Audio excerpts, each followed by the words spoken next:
Hey guys, welcome back to the channel. This is a story about what if Naruto changes after graduation NaruSaku. Before I start, please support for more amazing content and do consider subscribing to my channel and share this video with your friends. This is written by Darkfireblade and link in the description and support writer. Let's start the video. Chapter 1, Naruto's hair rebelled against him. The spiky mass of golden brown stubbornly formed around the goggles he wore. Well, I better start my daily warm-ups. Naruto did his daily routine in 1 hour.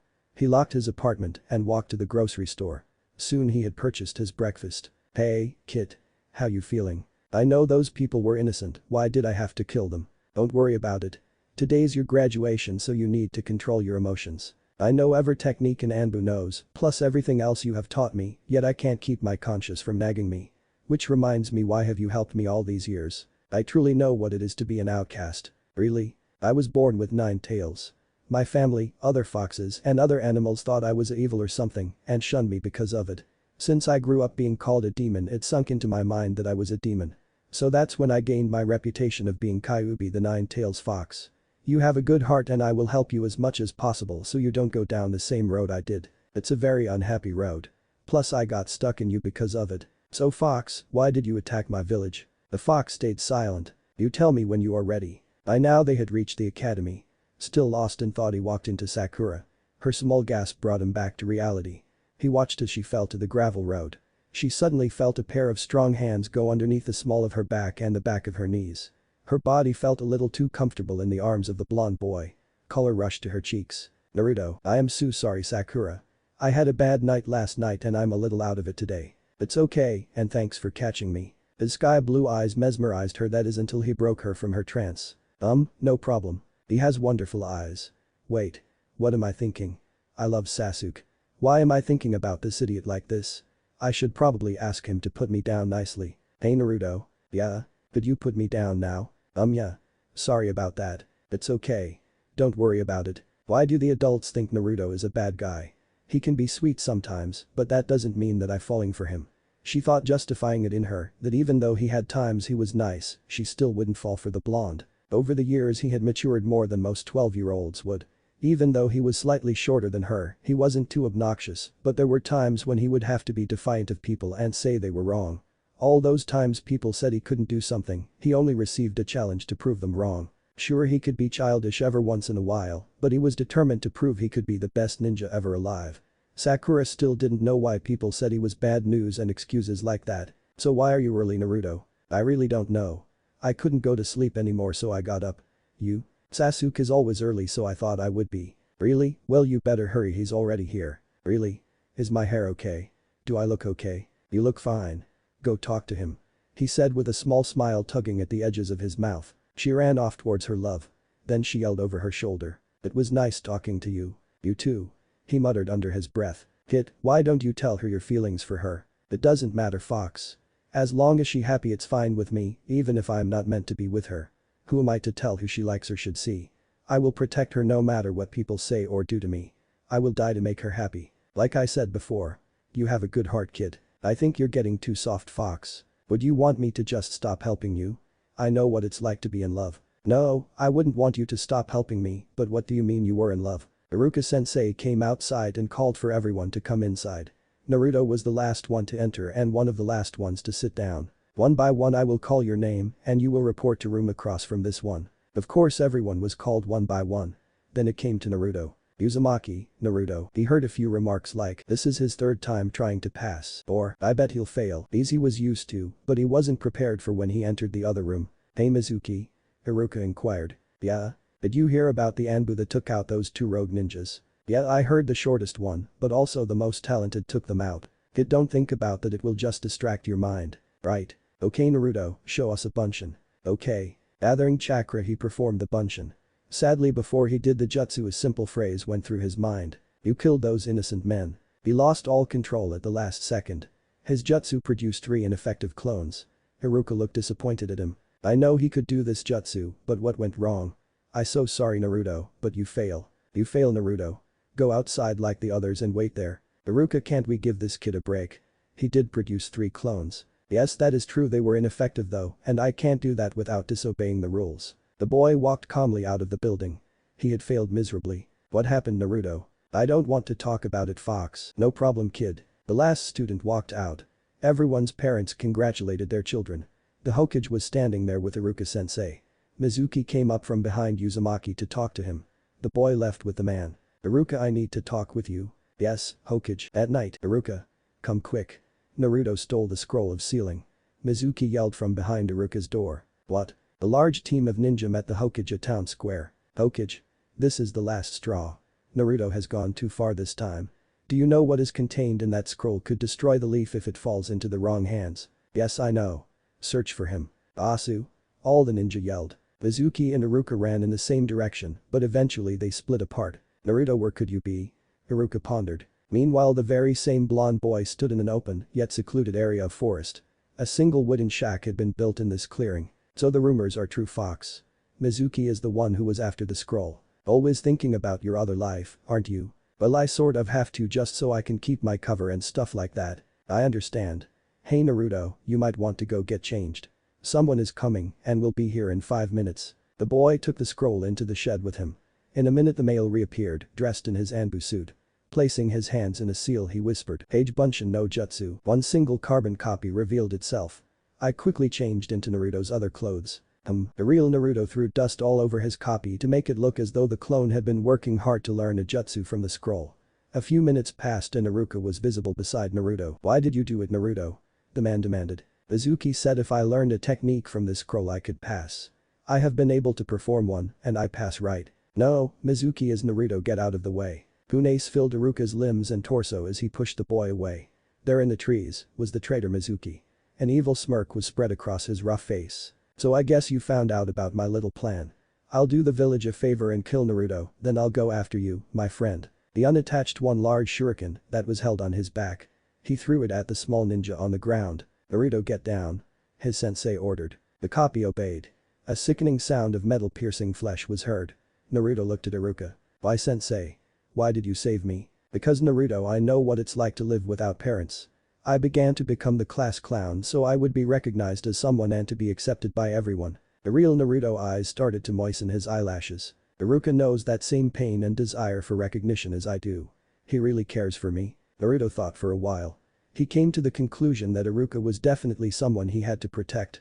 At that moment Mizuki yelled at the clone. Do you know why the village hates your guts? Do you know why most people wish you were never born? We are forbidden to talk about it. The black-haired man screamed. It's because you are the Nine-Tails demon fox. Silence took hold of the situation. No, that can't be true. The clone screamed and ran for his life. Mizuki. Naruto has a demon inside of him. Naruto lowered his head. But that doesn't classify him as a demon. He didn't get the choice of being the container of the Kyuubi. You won't get in my way, Iruka. The traitor yelled as he chucked the large shuriken at the Chunin. In an instant the copy stopped the weapon and yelled at him. You will not touch my sensei. You are challenging me, Fox. I could take you out in one move. Take your best shot, fool. Kage Bunshin no Jutsu. 2,000 clones appeared from a big eruption of smoke. Mizuki froze in his steps. This is impossible. He screamed. Wow. Naruto mastered a high-level jutsu in one day. These aren't illusions either, they're solid clone. Naruto's teacher thought. Since you won't attack, I'll come to you. They simultaneously attacked the fear-stricken Chunin. The fight had ended when the clones were bored of beating the living daylights out of the man. Iruka propped himself against a large tree. Naruto, come here. I have something for you. The child stood in front of his teacher. Now close your eyes until I tell you to open them. Asu.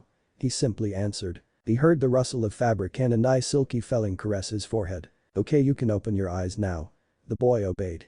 Congratulations, you graduate. What Naruto said from his hiding place. The Anbu jumped from his hiding place. Iruka, can I have the scroll?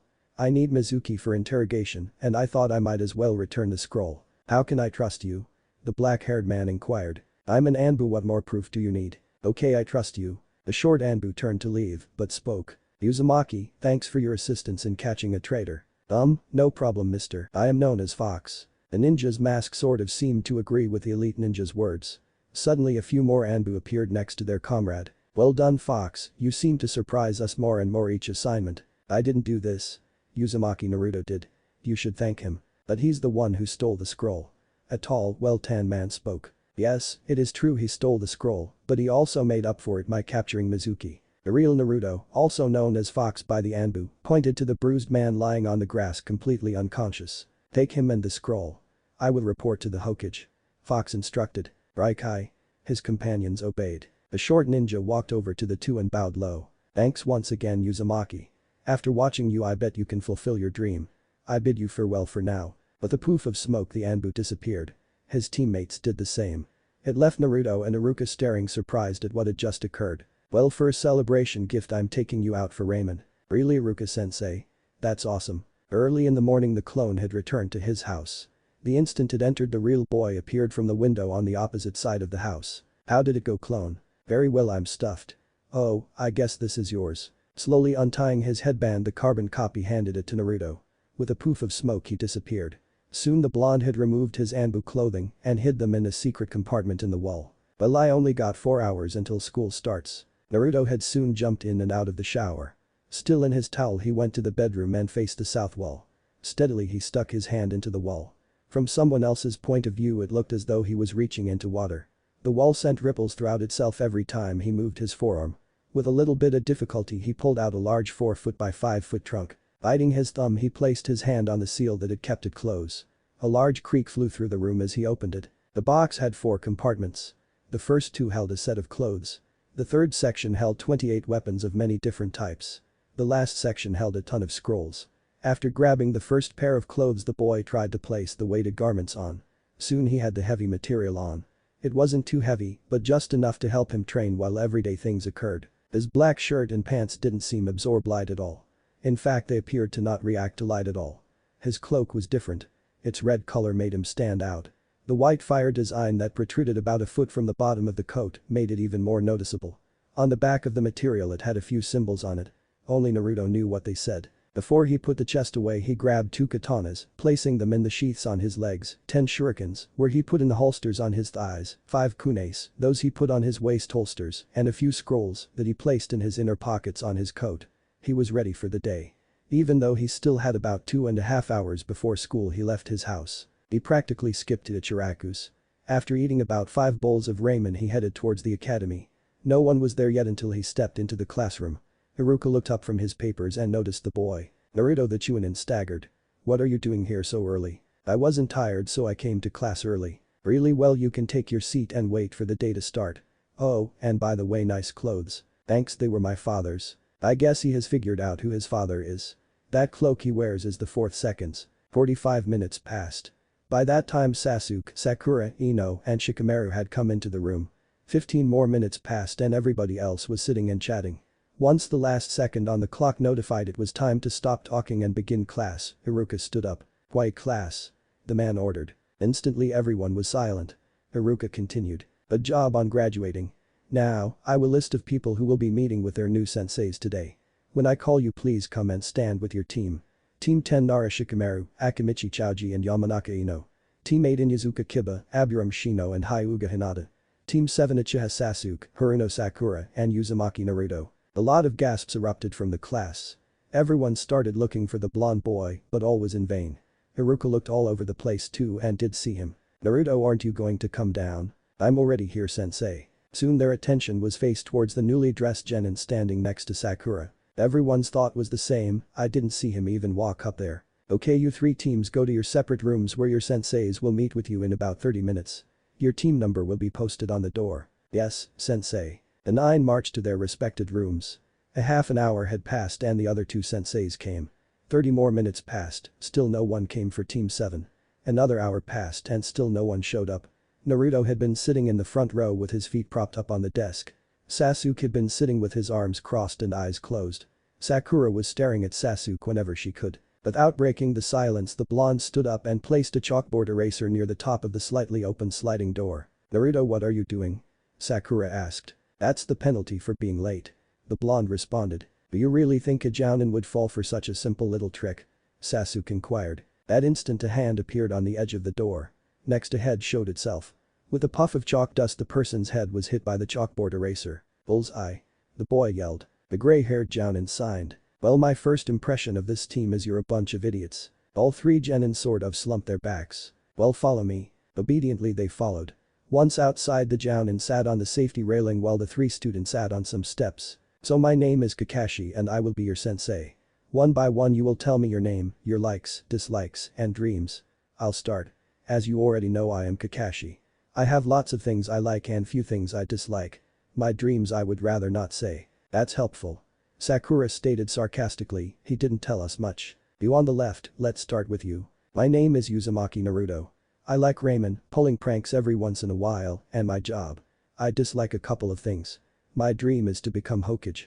That way everyone will stop disrespecting me and look up to me. Okay. Next. I am Haruno Sakura.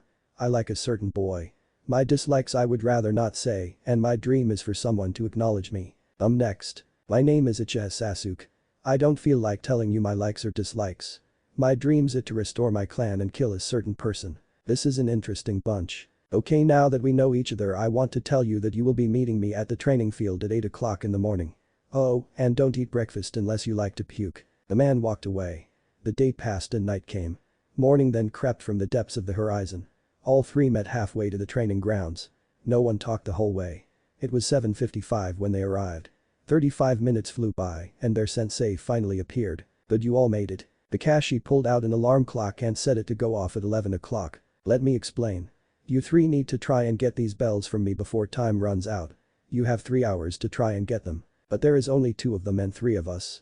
The girl protested. Well, that's for you to figure out. Ready, go. Kakashi yelled, turning around. 2 people disappeared. Naruto just stood there. The man wasn't paying attention. Running at a good speed, the boy launched himself at the Chunin.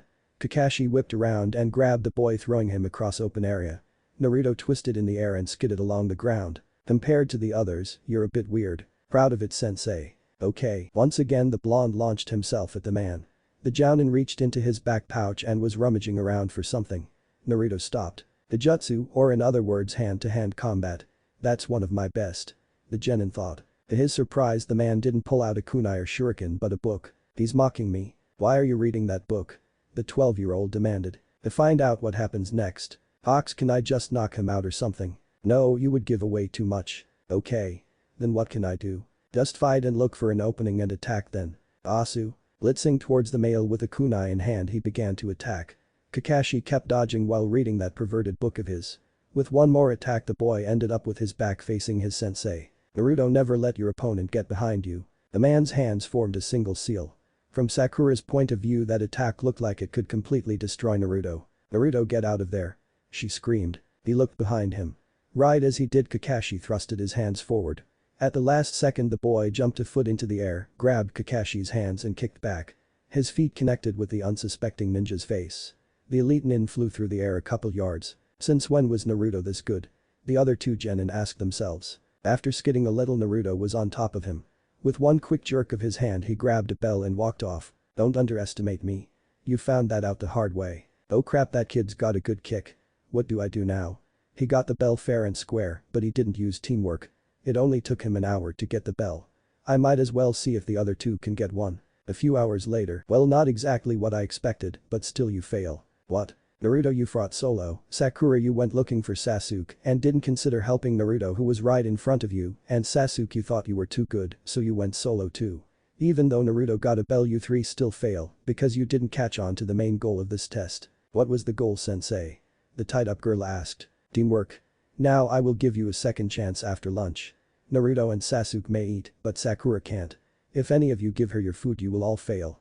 Do I make myself clear? Yes, Kakashi. The boys answered. A poof of smoke and their master was gone. The boys opened their meals.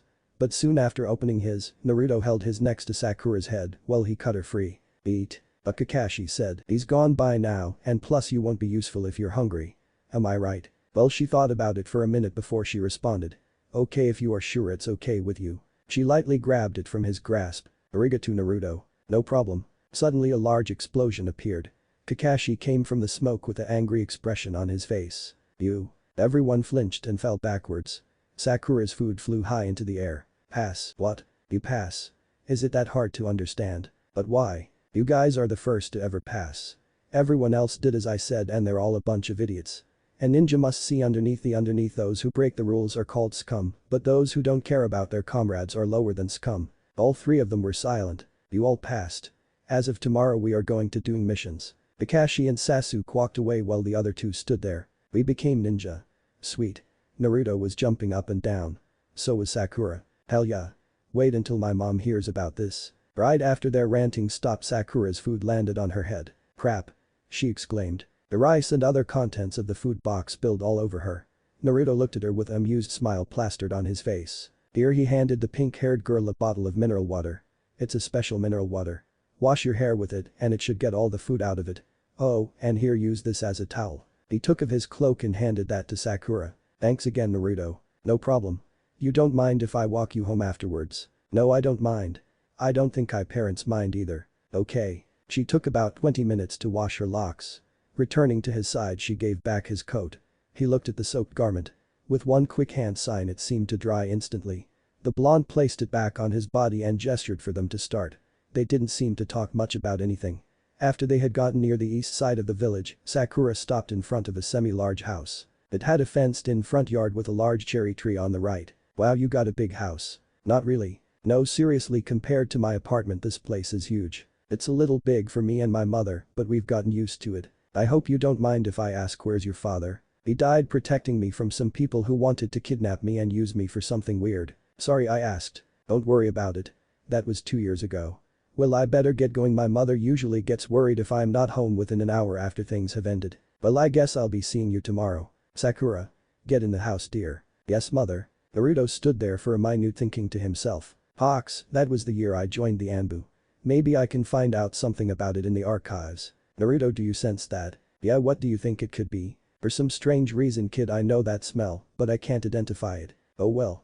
It's probably something unimportant." But Sakura and Mrs. Haruno, "Honey, what took you so long?" "I spilled some stuff all over my hair." And Naruto, "Is that boy's last name Uzumaki?" "Yes, why do you ask?" "Oh, nothing, dear."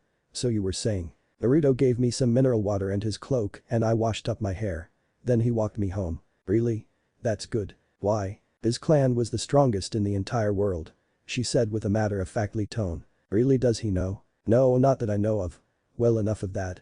Can you go to the grocery store and get us some milk, bread and chocolate while you're at it?" "Yes, mother." The girl put a coat on and stepped out of the house. Mrs. Haruno ran from the kitchen hoping to catch her before she left the front yard. Right as she stepped out of the house, she witnessed her daughter being grabbed, knocked out and thrown over her captor's shoulder. The man's long blue hair was all she caught before he disappeared. The woman screamed. Naruto heard and came running. "Mrs. Haruno, what's the matter?" "They took Sakura." The terrified woman pointed at the blurry objects jumping into the distance. "I'll go tell the Hokage." The boy jumped off towards the tower. Just before he reached it, he pressed his hands together and whispered a few words. A red ball enveloped him. When he exited, his clothes were that of an Anbu's. His mask showed the face of a fox. His weapons didn't disappear with the rest of his other clothes but stayed in their holsters. He again pressed his hands together and 3 Anbu showed up next to him. "What's the crisis, Fox?" "Haruno Sakura has been taken from her home by unknown people." "Shark, go tell the Hokage." "Wolf and Hawk, go talk to Mrs. Haruno. She may need someone to comfort her." "I will go after the girl." "Be careful, Fox. If it's the same men that tried to take her 2 years ago, then they will do anything to keep her. They killed her father last time. We don't want to lose you." "Sure thing, Wolf. Let's go, people." The boy commanded. "Yes, sir." They went their separate ways. "But Sakura, where am I? Why am I moving when I'm laying down? Wait. Who is this that is carrying me? Why can't I move? What is that yellow blur coming towards me?" Suddenly her senses came back to her. She saw the burly man holding her over his shoulder. The yellow blur was soon in front of her and knocked her off the man's shoulder. The Anbu caught her before she hit the ground below her. The feel of the Anbu's arms felt a little familiar and quite wonderful to be in. "Why did you take her?" A rough but boyish voice shouted. "We have our purposes. I see you aren't from any of the 5 major powers." "You are correct, but you won't live long enough to find out where we are from." "Hyoten. Roganadder no Jutsu." The enemy yelled. A low rumble could be heard behind the enemy. A large blanket of snow began to head towards Naruto. The snow turned into the form of wolves. "So the Wolfang avalanche technique. That all you got? Kaiten. Karyuenden." A large fire shaped like a dragon shot from the boy's mouth. It melted all the snow and burned the man to a tender crisp. The Anbu then took out his 2 katanas and charged at the 4 men. They drew kunes and tried to attack. The clash of metal was heard all the way to the gate of Kahona. Naruto was able to kill one of them but didn't see the attack that followed. While 2 of the men kept his 2 arms occupied, the other gave a wound that went from the top of his left shoulder all the way to the bottom right of his stomach. Still in pain, he used chakra to spin himself. His 2 swords sliced through their necks. The last one looked shocked and tried to run. Hyoten. Kakuryubo Fusetsu. A large black chakra dragon with red eyes pursued its prey until it connected with its target. The blood dripped from Naruto's wound. He stumbled over to Sakura. "Ms. Haruno, are you alright?" "Yes. What is your name?" "You may call me Fox. Thank you for saving me." He fell to his knees. "Oh my, you're hurt. Here, let me help you to my house. My mother can help you." "No, I must return you to your house. Don't worry about me. I have a high tolerance to pain. I don't want to get my blood on your nice dress, so get on." He turned his back to her. She obeyed and he was off. Soon her house was visible from their position. He stopped at the door and rang the bell. It opened. "Mrs. Haruno, your daughter is here." The woman was in a bright white nightgown and a red robe covering her frame. Tears streamed down her face as she looked at her daughter's sleeping form. Wolf came to the door and picked the girl off his companion's back. The older Haruno looked at the Anbu who stood in the dark. She wrapped her arms around him and whispered in his ear, "Thank you so much. You have no idea how precious she is to me." "I actually know how precious she is. I'm sorry about your gown." She looked at her now blood-covered nightgown. "Don't worry about it. Please come and I will look at your wound. We Harunos are known for our medic ninjutsu. You're going to need to take off your armor and shirt." He obeyed. "Fox, don't heal me. When you're the seal is visible on my stomach." "No prob, kid. Could you come over for dinner tomorrow?" "Sure, Mrs. Haruno, but you know that I have to remain in my mask." "That's okay with me." Chapter 3. Naruto waited patiently as the woman bandaged him up. She noted that his body looked pretty good for a young person. "So Fox. How old are you?" "Your daughter's age." "Really? You're an Anbu at this age. Am I the first one you told?" "Most Anbu I know don't know how old I am. I have researched your clan and found that your clan is the type that can keep a secret. I know I can trust you. Do you have any parents?" "No, they died 12 years ago." "Sorry to bring it up. Do you have any relatives?" "Nope. Everyone in my family is dead. I am the only left after the Kyuubi attacked." "So how have you gotten through life all these years?" "The Hokage has helped me a lot. I wouldn't be here if it wasn't for him. We all love our Hokage." "Yeah. You could say he's sort of a grandfather figure." Silence was all that seemed to welcome them as the conversation ended. After finishing her work, Mrs. Haruno began another conversation. "So do you like my daughter?" "Why are you asking me this?" "Just wondering, because she's supposedly in love with Uchiha Sasuke." "Go figures. Almost every girl I know likes him. From age 10 all the way to age 30. It's sort of creepy if you know what I mean." "Are you jealous?" "Why would I have the reason to?" "Because he's one of those silent cool types that all girls love. From what I can tell, you're the type that is kind-hearted and confident. Don't worry, your type isn't noticed until girls get the idea that the Sasuke type would never love them." "Well, thanks for everything, Mrs. Haruno. Do you mind if I go say goodbye to Sakura?" "Not at all. Just don't get any bad ideas or I'll kill you." He flinched at her comment. She then put on a comforting smile. "It's the second door on the right." "Thanks." The Anbu opened her bedroom door. She was sleeping softly on a big bed. He stood there watching the covers rise and fall. He lowered his head and took off his mask just so his mouth was visible. "I shouldn't." He moved his mouth higher on her face and kissed her forehead. Soon he was back downstairs. The elder Haruno was no longer in sight, so he thought he should leave. His broken armor was back on his small but muscular frame. As he reached for the doorknob, Naruto's shoulder was tapped. "I would like you to take this. It's a thank you gift for all that you've done." "I don't deserve this." He coolly replied. "No, you do. It was my husband's and Sakura can't use it and I have no use for it. Please take it." "Okay, if you're sure I can have it. But before you leave, could you pull out the blade? Just for one last look at it." "Sure, no problem." He quickly drew the silver blade. For some strange reason, a spiral of yellow started to encircle the metal. Then all of a sudden a red spiral encircled the blade the opposite way of the yellow. "Usually the blade doesn't react to someone outside of our clan. I will need to research this strange occurrence. Thank you once again, Fox. I am eternally grateful to you for saving my daughter." The boy placed an arm behind his head and scratched it. "Don't mention it. Your daughter is worth it." She sort of flinched at the kind comment. Before she could say another thing, a poof of smoke replaced the Anbu. "That kid is interesting. But Naruto, hopefully I didn't give too much information." He gathered a lot of chakra and sent out an invisible chakra shock wave. He sensed no one was awake for about 100 yards. After looking around, just in case, he pressed his hands together and another red globe surrounded him. He exited and was once again in his father's clothes. "I got to get sleep. We have some lame missions tomorrow." "Well, it's not your fault that you're a genin. Remember, just try not to show off." Yeah. Silently he walked home. Once inside, Naruto put on his PJs. His dreams were centered on his pink-haired teammate. A small knock on the window woke the 12-year-old from his sleep. Rubbing the sleep from his eyes, he peered out the window. Kakashi was sitting on the metal railing on Naruto's patio. He walked outside. "Did you need something, Kakashi?" I heard that you usually eat ramen, so I brought you some fruits and vegetables. Thanks for your concern. We still meeting in 2 hours, or are you going to be late? I'll try to get there on time. You better, or I'll come looking for you, and believe me, you won't want me to. The boy raised his fist in his sensei's face. The man slightly flinched and began to jump after handing the basket to his student. Oh, be careful, Kakashi, I just cleaned those rails. The man was sent flying downwards towards the ground. His face drove into the dirt. Now he tells me crap, that hurt. Sorry, I should have told you earlier. Naruto yelled over his shoulder as he went back inside. Those 2 hours passed by quickly. Hello team. Kakashi was on time for once. We have a few missions to do today. I guess we should get started. 1 hour later, Naruto in position, Sasuke in position, Sakura in position. Is the target visible? Yes, they all answered in a low tone. Ready, go. The three jumped from their locations. Their target yelped in surprise and tried to run away. Naruto grabbed it before it could move. The cat had been caught.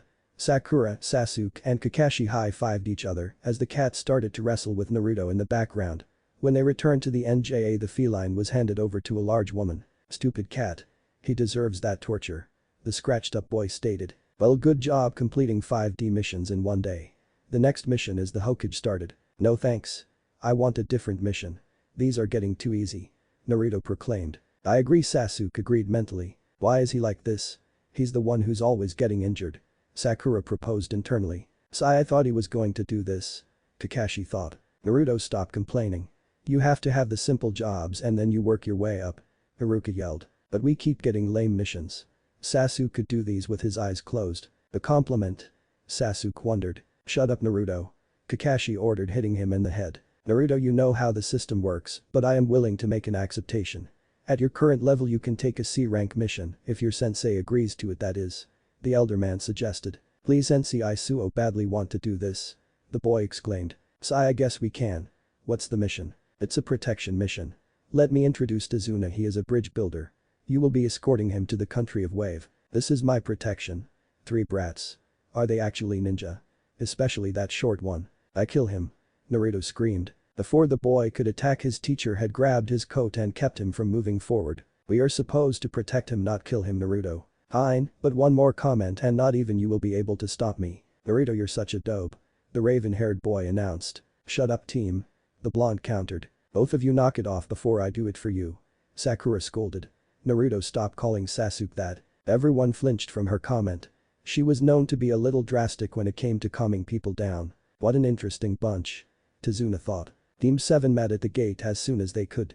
Everyone had prepared for a long trip. Let's go. Why are you so excited, Naruto?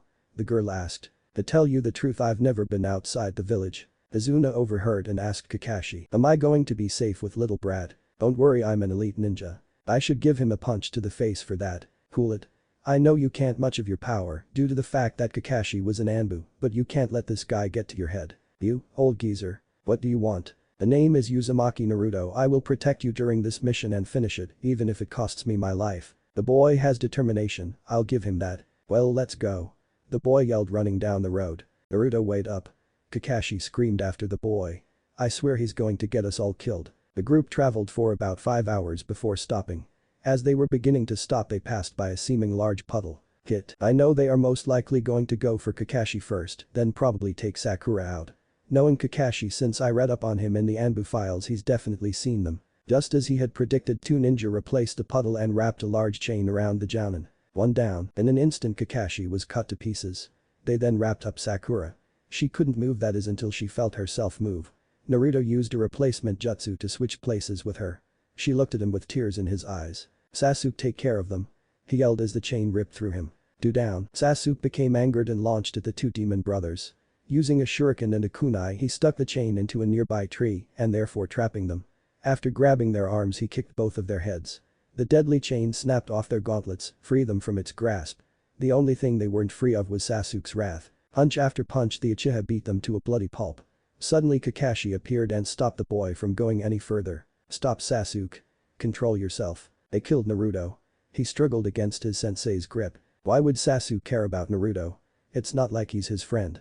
Sakura pondered. I know, Sasuke, but if you don't control your anger, then we won't be able to find out what they were doing. Fine. Uchiha walked off with his hands in his pockets. Sakura followed him. Tazuna. I need to speak with you. Sweat was forming on the builder's face. You said in your description that you would need only minimal protection from bandits, robbers, and maybe animals. You never mentioned that other ninjas from other countries would be after you. Because of this, Kahona lost one of its most powerful ninjas. What do you mean? A ninja known as Uzumaki Naruto is an Anbu. I know this because this morning I saw a tattoo on his left shoulder. It was the tattoo of an Anbu, and they are considered more powerful than Jounin. I don't know why he would have gotten killed on a C-rank mission when he could do S-rank missions by himself. He might have been careless and thought this would be a breeze, but he thought wrong. I looked in the Anbu files this morning before I met with my team. There was only one Anbu whose name wasn't known. Naruto fits the descriptions perfectly. Probably the only reason why he died was because he used a replacement jutsu to switch places with Sakura. After using it he couldn't perform it for another 5 seconds. I might be the only one who knows he was an Anbu. But Sasuke and Sakura neither talked. They both just wanted to have silence. Why did he switch places with me? I should be the one dead, not him. Why him? The question was so sudden it caught her off guard. What? Why him, Sakura?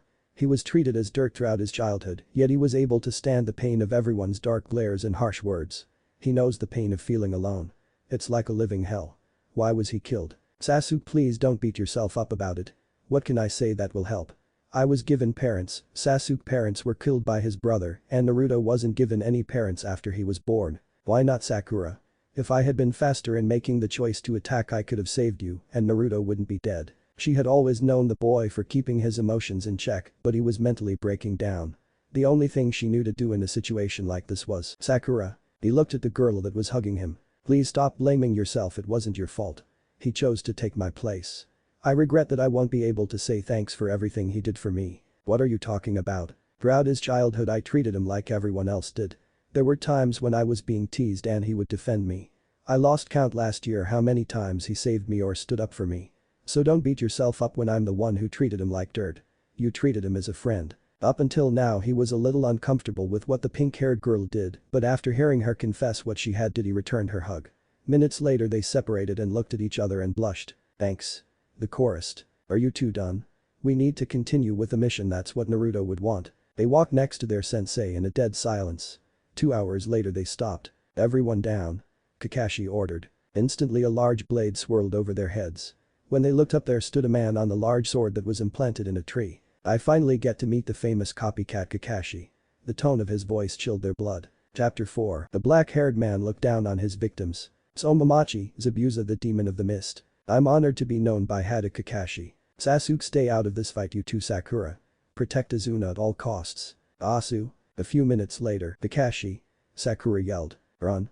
Take Tazuna with you and get him home. He yelled from his position in the prison jutsu. Azuna, I know we are supposed to protect you, but I must save my sensei. Go ahead, Sasuke. The Uchiha prodigy stepped forward to oppose the mist ninja that held their sensei in a water prison. Izubunshin no jutsu. The man said from his position over the lake. A duplicate of Zabuza formed from its depths. The boy prepared for an attack. The clone ran towards him and slashed downwards with his weapon. Luckily Sasuke somersaulted backwards. Soon after gaining his footing he pulled out a windmill shuriken. You will die here, he whispered under his breath. Spinning, the large shuriken headed towards the water clone. It flew past with such speed it almost ripped apart the clone. I see, aiming for the real body. No shuriken will ever touch me. The object missed his head by an inch due to the fact that Zabuza sidestepped with his left foot. Team 7 looked amazed as the windmill weapon missed its intended target. What's wrong with them? It's like they've seen a ghost. All I did was dodge his attack. The demon of the mist thought to himself. Momochi, Zabuza, your life ends here. A mysterious voice said as the man felt a hand encase his chin. With a simple whip of his hand the stranger snapped the ninja's neck. The enemy's jutsu soon ended after his death. The blonde helped Kakashi up as the bubble made him lose balance. No, it can't be Naruto, how did you escape? The Jounin simple asked dumbfounded. The substitution jutsu takes 5 seconds after completion to reuse, right? Well, I barely made it out. The genin removed his father's coat and there in plain sight were poorly bandaged bloodly arms. Sasuke lowered his head so his bangs covered his eyes. Naruto, you idiot. Why did you do that to us? Naruto's rival demanded. I know that I should have revealed myself earlier, but my chance of saving you guys from Zabuza would be about 30%. A percentage I'm not comfortable with. But still, why did you have to let us think you were dead? Sakura questioned him. It was for my own purpose. I hope you understand. The blonde answered. Naruto, when we get to Wave can I talk to you alone? Kakashi asked. Sure. Now can we get to where we are supposed to be? Yes. The Jounin answered. Sakura was extremely silent throughout the entire rest of the trip. Naruto noticed this and walked slower so everyone passed him. The blue orb scanned her downcast face. It held no emotion, not even a single trace of external awareness. He could tell his actions had had a great effect on her. Naruto decided not to disturb Sakura. 30 minutes were gone as they entered the boat that would take them to their destination. Soon after arriving at Izuna's house, they settled down. The blonde boy went to his room. The only thing that separated Sakura's room and the boys was a 1/2 inch thick piece of wood. She heard his small whimpers of pain and he removed the bloody tissues. Slowly she tapped on the door. "Who is it?" Came her teammate's voice called to her. "It's Sakura. Are you sure you want to come in? I'm quite bloody." "I don't mind." "Fine. You can come in." What she saw scared her. The blood still oozed from his arm wounds, plus he had a large scratch going across his torso. He sat there in the middle of it all pulling out new bandages. "Here, let me help." "Are you sure? You've never been good with bloody situations. Just shut up and let me work." Naruto was silent the whole time. He knew not to bother her. Her soft hands moved slowly, not causing him any pain whenever she touched an open cut. She worked until no part of his arm's flesh was showing. Her hands lightly traced the bandages. It sent small shivers throughout his body. "Naruto, yes, thank you for everything. It was nothing." "You're wrong. It may mean nothing to you, but it means a lot to me." Her voice was in a whisper. "I know it was wrong of me to not tell you I wasn't dead, but I can't really explain why I did it. I'm sorry," he said as he placed his clothes on. He was going to hug her and comfort her, but Sakura beat him to it. This sudden action caused him to fall backwards and land on his bed. Naruto's bed is on the floor. She cried until nothing else would come. Naruto held her until she fell asleep. Her head rested on his shoulder and her hand surrounded his waist. The boy stood up when all of a sudden Kakashi walked in. "Don't get any wrong ideas, Kakashi." After looking at the girl and seeing nothing appeared abnormal, he let Naruto pass. She stirred as he placed her on her bed. Moving with the stealth of an Anbu, he sneaked out of the room. The Jounin soon motioned for him to meet him outside. "What do you want, Kakashi?" "Naruto, I know that you're an Anbu." "What? Quite. Why do you think that?" "I saw the tattoo on your left shoulder." The boy pulled his shirt down, so his left shoulder was visible in the moonlight. "Now Fox, Roger. Really, I can't see it. But I saw it this morning." The man's Sharingan tried to detect a Jinjutsu or something that would hide it, but it couldn't detect anything at all. "How can this be? I looked up an unknown Anbu file, and you fit the description perfectly. How can this be?" "I don't know how, but I believe your assumptions are wrong, sensei." "So are we done here?" "Yes, go ahead, Naruto." "How could I be wrong? I know I've only known him for a couple days, but how could he not be the Anbu known as Fox? His height is correct, they don't know his eye color, his hair color is correct, but his fighting style is completely different in many ways. Fox knows swordsmanship of the highest level, amazing taijutsu, and in one of the reports he appeared to be able to use the gentle fist of the Hyuga clan. Plus he acts completely different from the Naruto that I know. There are so many things they have in common, but yet so many things that are the complete opposite. I guess that I will have to research this more, but I will keep an eye on him." "Wait. How could he have snapped Zabuza's neck in less than a few seconds?" He was extremely surprised, and he might not have been able to put chakra into his neck to strengthen it, but still a 12-year-old able to kill a full-grown man in that time takes good chakra control. I will see how good his chakra control is tomorrow. The gray-haired man looked up at the sky before turning in for the night. "I wish you were here. You would enjoy this." Morning came faster than expected. Kakashi ordered his team to follow him into the forest. He showed them the tree climbing exercise and they began. Of course Sakura got it on the first try and Sasuke and Naruto had a little trouble at first. When Team 7 began to leave, Naruto stayed there and trained some more. Unknowing to them, he pulled out the scrolls he had in his cloak pockets. He began to study his other abilities. By the time he wore himself to near dead exhaustion, he had learned 3 new jutsus. Naruto had been working on one of them from the beginning of his Anbu career and he had nearly learned it. Tomorrow I should have my father's jutsu down." "You have come a long way. You already know all of your mom's jutsus and 90% of your father's. You still need to work on 50 more jutsus of mine. Just don't overwork me." "I know, kid. Get some sleep." "Okay." An hour or so after Naruto had a talk with the girl. "Why do you bother to try so hard? No matter how hard you train, you're still no match for Gatu's men. No matter what glorious claims you make or how hard you work, when facing the strong, the weak always end up getting killed." Inari screamed angrily. "Whatever, kid, I'd hate to be like you. You don't know anything about this country.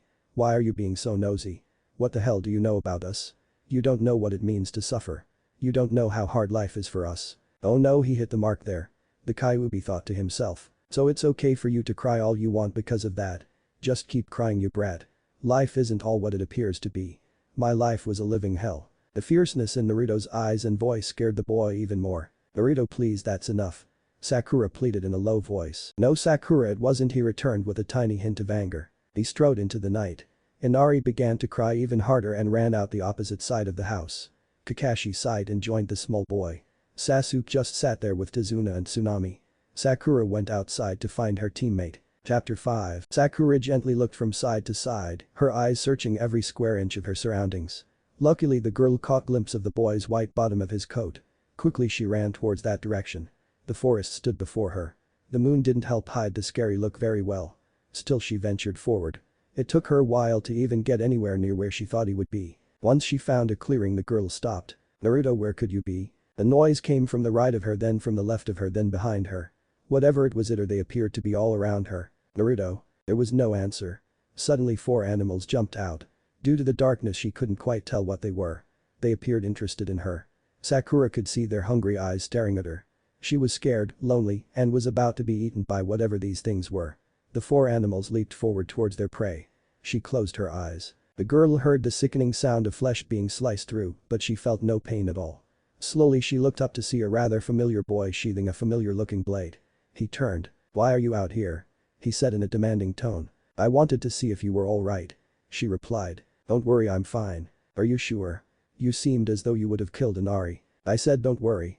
I'm fine, okay? I should be asking if you're okay." "I am, thanks to you." He smiled when she answered him. Silence enveloped the both of them.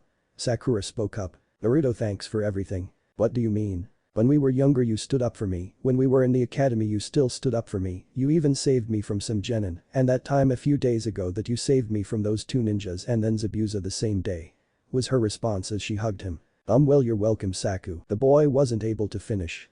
Sakura had pressed against him and started to kiss him. His reaction didn't surprise her. Soon his brain caught up with him. He pressed back at her. He felt the smooth feel of her lips on his, the soft skin on her arms when they wrapped themselves around his muscular neck, and the love her actions gave off. He swore he was in heaven. In Sakura's point of view, she thought she had jumped the gun, but once she felt Naruto apply pressure back on her, she thought otherwise. The feel of his somewhat calloused hands touching her waist made her melt into his embrace and kiss.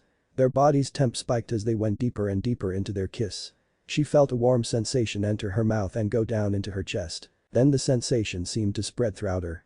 The girl ignored it and continued with her activity. Finally, after 7 minutes, they parted. Wow was the only thing either of them could muster. They were still in each other's arms. "Hey kid. Nice going. Quiet fox, you're going to ruin the moment for me." "Hahaha, sorry. So Naruto, I guess you know that you love me." "Yes, I guess that is true now that I think about it." "Well, to tell you the truth, I love you too." She gave him a devilish gaze. "Want to go for a second round?" "It's rude to ask for another kiss, but I don't mind," he replied with the same mischievous glint in his eye. They went for another 7 minutes. Man, they got lung power. Reluctantly the ninjas released each other and stepped back. "Shall we get back?" he suggested. "Yes." Both happy, they walked back to the house. Tazuna was still up when they entered. Kakashi and Sasuke are already asleep. "You two should go to sleep. I want alert bodyguards if I want to finish the bridge." "No problem, Tazuna," the boy answered. The morning came as expected. Naruto, being lazy, slept in.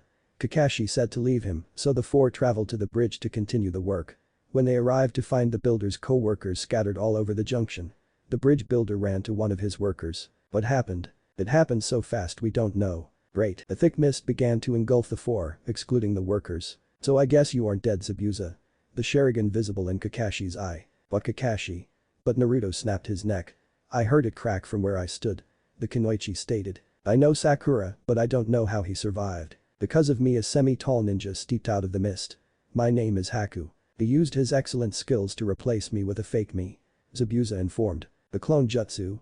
Kakashi asked. "Something like that." "Why didn't you attack when you could have surprised us?"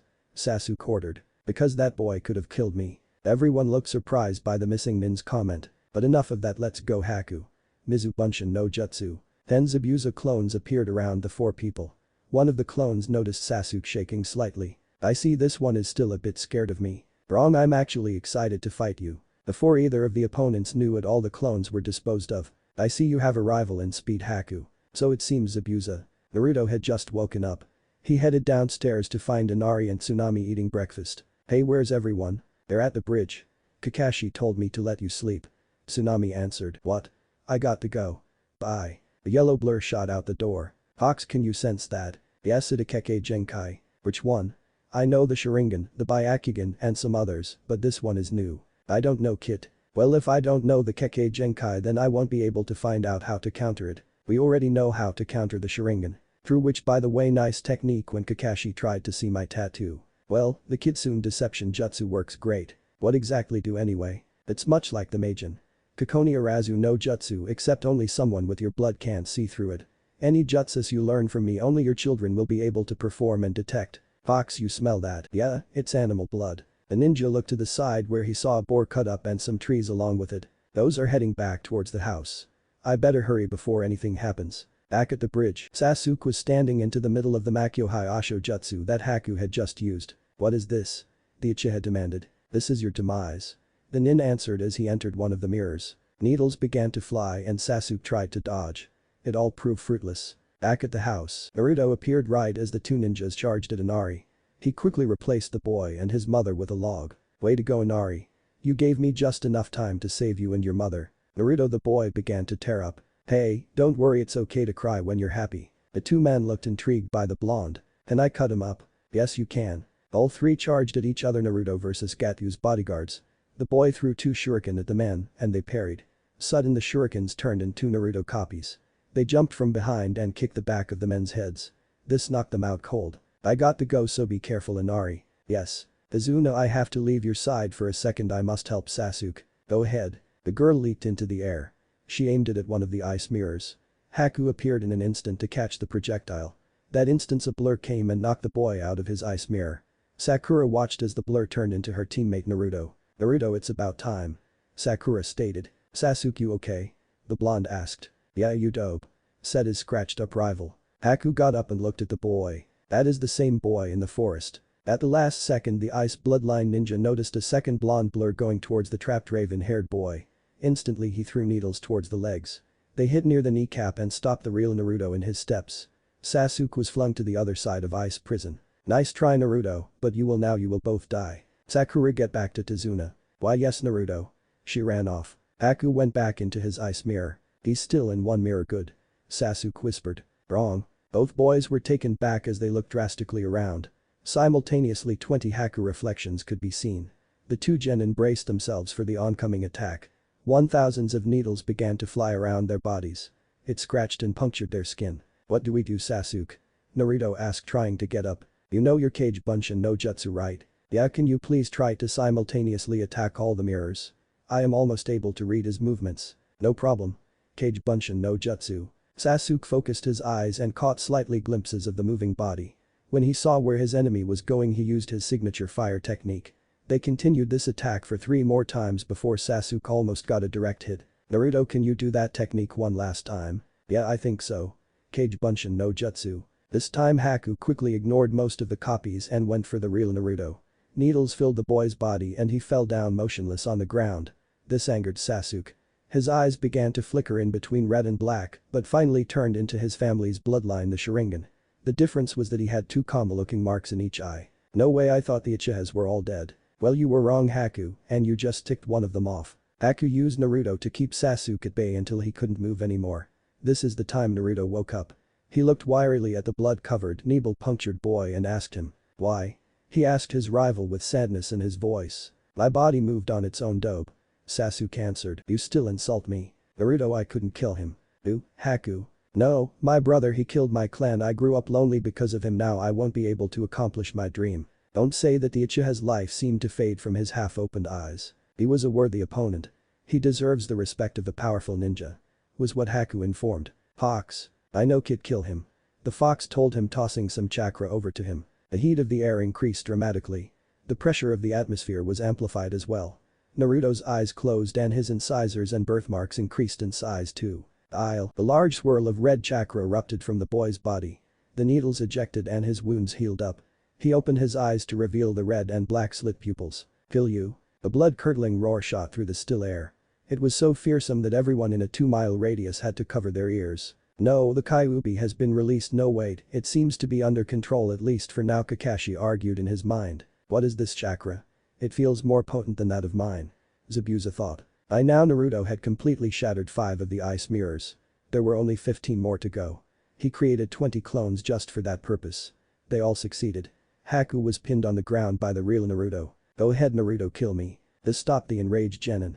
I am no more useful to my master, kill me now. Why would I do that? Like I said before, I am no more useful to my master. It seems Haku has been defeated. Zabuza said. And you're about to join him. Now it's time for you to see one of my personal justice. Kuchius no Jutsu. About 20 different dogs jumped out of the ground around Zabuza. They bit all over his body and kept him still. The Kirigakure no Jutsu began to disappear at his point in the fight. Kakashi began to go through a few seals and yelled. Todori. He charged towards his target. Suddenly Haku appeared in front of the Jounin. Blood poured off the boy's figure. He was dead in a second. It seems you failed, Kakashi. The demon of the mist attempted to cleave through both of them after the nin dogs dispersed. The leaf Jounin jumped backwards with Haku still on his arm. With a little difficulty he pulled his hand out of the corpse. Respectively he closed the dead boy's eyes. Naruto stumbled over to see Zabuza standing there with one arm that he could use. Sakura saw him and ran over to him. Naruto, are you alright? Yes, I'm fine. What about Sasuke? She ran past him, but Tazuna stayed by the blonde. The boy's ears heard the small whimpers of the girl behind him. The pain in his eyes would have made even the strongest man pity him. The two Jounin fought for a minute or so before the leaf ninja disabled the last arm of the mist ninja. Tap tap tap was heard by everyone. Atu, what are you doing here? Zabuza demanded. The short man stood there tapping his cane on the ground. There were about 150 ninjas standing behind them. Plans have changed. Well, that's not true, I had planned to kill you anyway. You were going to cost me too much money, so I had no other choice to kill you. Kakashi, our fight is over. I understand, Zabuza. Atu then walked up to Haku. You brat, you broke my arm. He kicked him. Serves you right, the short man stated. You jerk, you'll pay for that. Naruto yelled. Stop Naruto, you'll be killed. Kakashi instructed. Zabuza. Say something, weren't you two friends? Shut up brat, Haku is dead. How could you not feel anything at all? You two have been together forever. Just as Gatu used me, I used Haku. Shinobi are mere tools in this world. All I wanted him for was for his bloodline. You can't mean that. The gray-haired man tried to speak but was cut off by his student. Just shut up Kakashi, he's still my enemy. That corpse over there loved you. How can you possibly feel nothing? His life revolved around you and you said he doesn't matter to you. If I became as strong as you, would I really become like you? He threw away his dreams just so he could fulfill yours. You don't need to say any more. It pained him to have to fight you. He didn't fight for me, he also fought for you, he was too kind. A little silence came and then he continued. You may be right, kid, shinobi are still human. Let me borrow your kunai, kid. Sure. Naruto tossed his last kunai towards the man. I will repay my debt to the both of you, Haku and you, kid. He ran off towards the number of the ninja and Gatu. A silver chakra erupted from his body as he charged. The ninjas who saw this couldn't move and that cost them their lives. Zabuza fought through the mass and stuck the kunai into Gatu's stomach. A few men jammed their weapons into the mist nin. You aren't going to go to the same place as Haku. The short person yelled. Wrong, you and me are going to hell. He whipped his body around and decapitated the businessman. The injured male tried desperately to get to Haku's side but fell 1/4 of the way. Who's going to pay us now? Let's go to that village and see what they have. One of the hired guys said. Hey, is that Haruno back there? One whispered to the leader of the pack. Think care, yeah, that's definitely one. I heard that she had a bounty for her capture and we all could become rich from it. Let's get her. Yeah. They all agreed. Kakashi didn't hear the conversation, but Naruto did. He looked at Kakashi and activated the Kitsune deception to make his sensei fall asleep. At this time Sasuke had woken up from his part-time death. He saw Sakura crying on him. I thought I already lost Naruto, you can't be dead. Well, you're right, I'm not dead. This surprised her and she hugged him. Sakura, that hurts. How's Naruto? He's fine, you stay still, I try and get these needles out. He sat up just as the ninjas began to charge towards the group. You will not touch her. Naruto yelled. His voice was in a blood-curdling growl. He picked up Zabuza's sword and charged at the now frightened ninjas. He disappeared in front of them and then reappeared on the other side. Naruto turned around and ran at them again and did the same thing he did before. He slammed the sword into the ground to support himself. The two genin and bridge builder watched in amazement as all of the men began to fall into many pieces. None of them screamed. They were already dead before they could think. What in the world, how? The blonde walked over to Zabuza and looked down at him. Wow, kid, I never knew you had that much power. Could you do me one last favor? Name it. I want to see him one last time. No problem. The genin began to pull the weapons out of their victim. Due to his fatigue, he slowly raised the older man and dragged him over to Haku's body. Thanks. Hey, what are friends for? Friends, that's funny, kid. Okay, I accept that we are friends. I just wish I could have become friends with you earlier in my life. Thanks again. No prob. Naruto left Zabuza and walked towards Kakashi and picked him up but fell back down. His exhaustion kicked in and he was out. It began to snow lightly. Pretty much what happened next is that the villagers showed up to try and protect their village but saw that someone had taken care of all the ninja that tried to attack. Then the villagers helped get all the ninja back to the bridge builder's house. Everyone's courage was restored and everyone got a good night's sleep. Chapter 6. Naruto was the last to wake up, which everybody wasn't surprised by. The bridge was beginning to be fixed and building it was going more affectionately. Team 7 also helped in building the masterpiece. Kakashi and Sasuke had to heal up a bit before they could help work, but as for the rest of the team they helped in every way they could. Naruto did some of the heavy lifting, or at least was heavy for his 12-year-old body. Sakura and Tsunami cooked the lunches for the workers. Sakura would make something special for Naruto every once in a while. By the third day of building, the two injured ninjas had healed up quite well. The days were long and hard. The routine was practically wake up, eat breakfast, work, eat lunch, work, dinner, and then lastly sleep. The teammates didn't get to talk much. Sasuke was itching to speak to Naruto about what had happened during the last 5 minutes of the battle on the bridge, but he had never gotten the chance to. After a week of building the bridge they had finally succeeded in completing it. This meant that Team 7 could return to Konoha. As they left, one of the villagers asked Izuna a question. What are we going to name this bridge? I have the perfect name for it. The Great Naruto Bridge. That's a perfect name. All the villagers chorused. Kakashi stopped about 2 hours into the trip back home. I'm a bit tired, let's stop here. He ordered. Yeah right, he probably just wants to read his perverted book. Naruto whispered to his female teammate. She giggled at this response. Kakashi just ignored him. Well, I'll look for some food. Naruto informed the group. And I'm coming with you. Sasuke added. They jumped into the trees and were off. Once they were a good distance from the campsite. Naruto, I have a question for you. What is it? Naruto responded curiously. Back on the bridge when Zabuza attacked and Gato attacked, how did you take on all those ninja and do everything else after that? What do you mean? Zabuza killed Gato, then fell down, you then yelled something and ran towards the 80 ninjas and killed them using Zabuza's sword. After that you carried Zabuza over to Haku and then you attempted to take the unconscious Kakashi to us and fainted. I don't remember that. How could you not? I saw you do all those things when I woke up. Sakura and Izuna saw it too. Crap. Take it easy, I got this covered. Perhaps I could explain, said a mysterious voice. How are you? Sasuke demanded. I am Lee Fanbu, captain of Squad 4 Fox. Well, then explain. What the boy said is true. I knocked him and Kakashi out and took the appearance of your friend. I placed everyone who saw in a Jinjutsu so I look like Naruto. I am the one who killed all those men. They were all missing nins and I was ordered to keep an eye on them just in case they decided to show up. Thanks to Gato I was able to find them all. Still, how? Naruto is not the one who killed them. If you disbelieve me, use your Sharingan and see that I am not lying. The Uchiha revealed his bloodline and checked the Anbu's appearance and anything he could think of to check his truthfulness. I believe you. Naruto would be too weak to even take on two ninjas. I wouldn't say that Uchiha Sasuke. He took out a Chunin a while ago. Now if you'll excuse me, I must return to Konoha. But the poof of smoke, the elite ninja was gone. So you were able to take on a Chunin? Well, he threatened Iruka so I beat the living crap out of him. You could have taken him on with your hands tied behind your back and your eyes closed. Thanks for the compliment. Do you remember why we came out here? The raven-haired boy asked. I believe it was to get some food. Sasuke noticed a stream and began to fish. The fish flopped in the makeshift basket the boys had made. What have you two brought for lunch? The Jounin asked. Fish. They all ate their fill and were off again towards the gates of Konoha. A couple hours Naruto saw a figure sprint past them.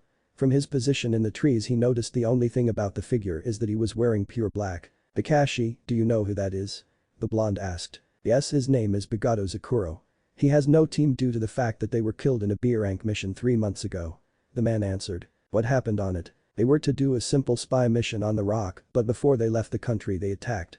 They successfully killed all the ninja, all but Sakura were injured. It took him 1 day of straight running to return to Konoha. The medics did everything that they could think of. The 3 recovered slightly, but early in the morning they all died because of a poison that the doctors hadn't discovered.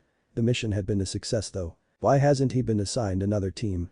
Sakura wondered. He said he didn't want another team. His last team consisted of a good Jounin and 2 female ninjas. Ninja teams usually consist of 2 boys and 1 girl, but he refused to have another girl on his team. He has had a hard time getting over his lost friends. Why does the Hokage allow this? I don't know our Hokage's intentions for this. After their little discussion, Team 7 appeared in front of the large wooden doors. Naruto headed towards his house while the rest went their separate ways. Somewhere above Team 7. Hey, quiet, Akira, a deep voice rumbled. Sure thing. His clumsy friend wisely stammered. Uzumaki Naruto, I look forward to fighting you one of these days. Akira, are you participating in the Chunin exam? After all, you just graduated from the academy at the top of your class and you have completed 10 to 20 tier rank missions already. I went to the Hokage and he said if I wanted to enter in the Chunin exam, I would need to find 2 more teammates. Would you? What have I told you before? I know you don't want to have more teammates. If you keep doing this you'll never become a Jounin and you won't be able to accomplish your dream. So what do you say? You'll be able to fight Naruto. Fine, as long as you don't get in my way. The boy turned to leave his mysterious friend. Wait, there was something else you wanted to tell me. The older male informed. You might not like this, but I have already asked your girlfriend to join the team too. I don't have a girlfriend. If you have a death wish, then keep calling her that. The young genin shook. His friend was known to be merciless when he was angered. Okay, but you have to get over your fear of girls that are near to you getting killed because of you. You don't know what it's like to lose the people who acknowledged you for who you are, not what your cursed bloodline makes you. Just please don't play with her feelings for you, okay? Why? You have no idea how much she likes you. You read her diary again, didn't you? Hey, I found a use for one of my useless jutsus. You might want to run now. Why's that? She's coming and her anger is rising with every step. How can you tell?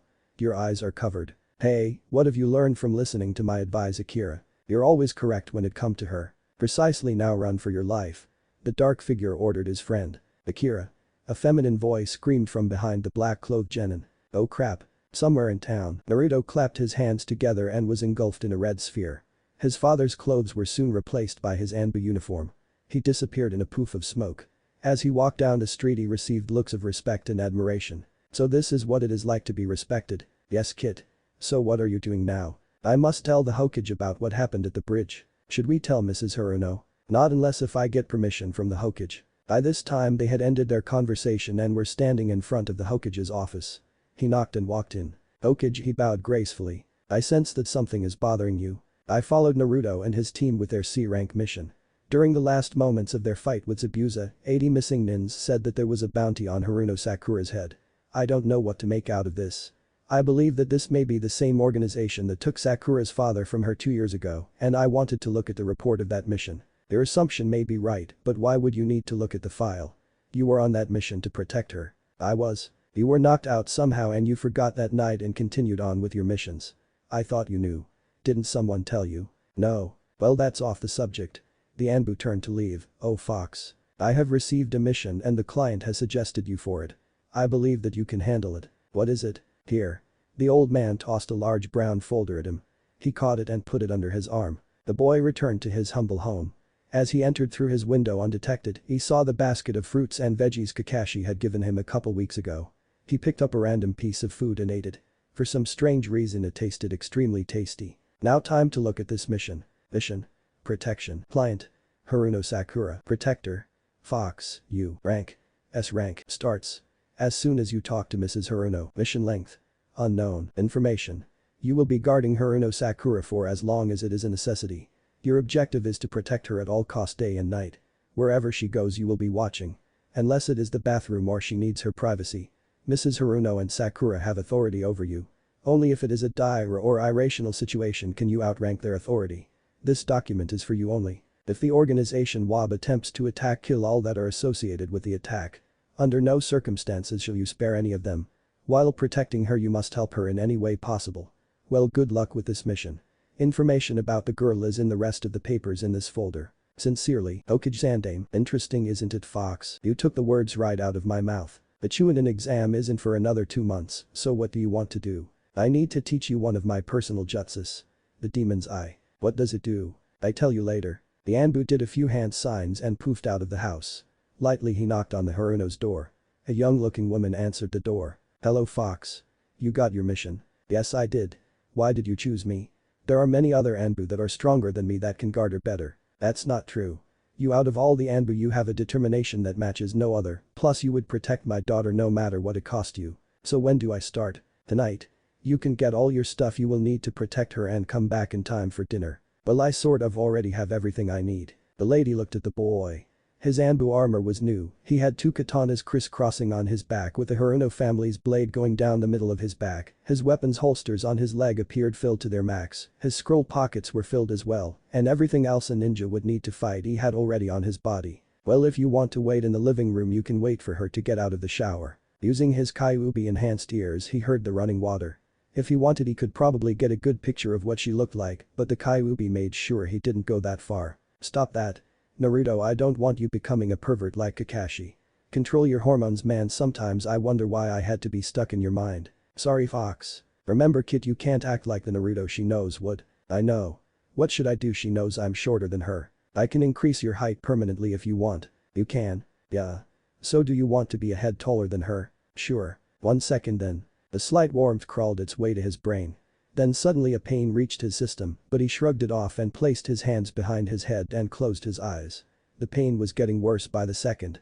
Using some pain tolerance techniques he subdued the pain, somewhat disappeared. He soon heard light steps coming down the stairs. Even when she's not being a ninja she is still graceful. Sakura saw the man with the blonde hair sitting in the lowly lighted living room. Naruto. She thought. Oh hi honey. Did you enjoy your shower? Yes mother. Who's that? The name's Fox. You probably remember me from a couple weeks ago. He answered from the family room. Yes why is he here mother? The younger girl presumed. He is your guardian until this whole situation gets settled. What situation? I'm sorry I can't tell you dear. Why? I wish I could tell you. The Anbu stood up to his new height and walked casually to the two females. He kneeled with his head bowed. This is Haruno and Haruno Sakura. My orders are that I am under your authority.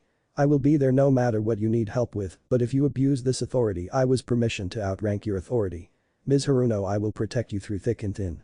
Same goes for you Mrs. Haruno. If you ever need me when I'm away from some strange reason, put some chakra into this piece of paper and I will be there momentarily. That sounded really corny. That was somewhat corny, the all three thought in unison. Well, I do need Sakura to get some groceries for me. You shall accompany her. Asu. This is going to weird. She whispered to herself while she walked out the door. I heard that. She grimaced. If he could hear something like that then he probably could hear anything else she says that isn't in her mind. During their attack on the store they ran into Ino. The blonde looked curiously at the Anbu. Who's Mr. Halloween forehead girl? A vein popped into view as Sakura's nickname was said. His name is Fox, Ino pig. Why is he dressed up? Halloween isn't for another 6 months. Do you have a problem with my Anbu uniform? He said in a blood-chilling voice. You're an actual Anbu? She stammered in fear. Do you have a problem with that? He asked in the same tone as before. No, not at all. Are you two dating or something, because I don't know why else an Anbu would be hanging with a nobody. Naruto bent down to speak into her ear. May I? He whispered. Go ahead. Sakura answered. In less than a blink of an eye he had Ino pinned on the ground with both katanas crisscrossing against her neck.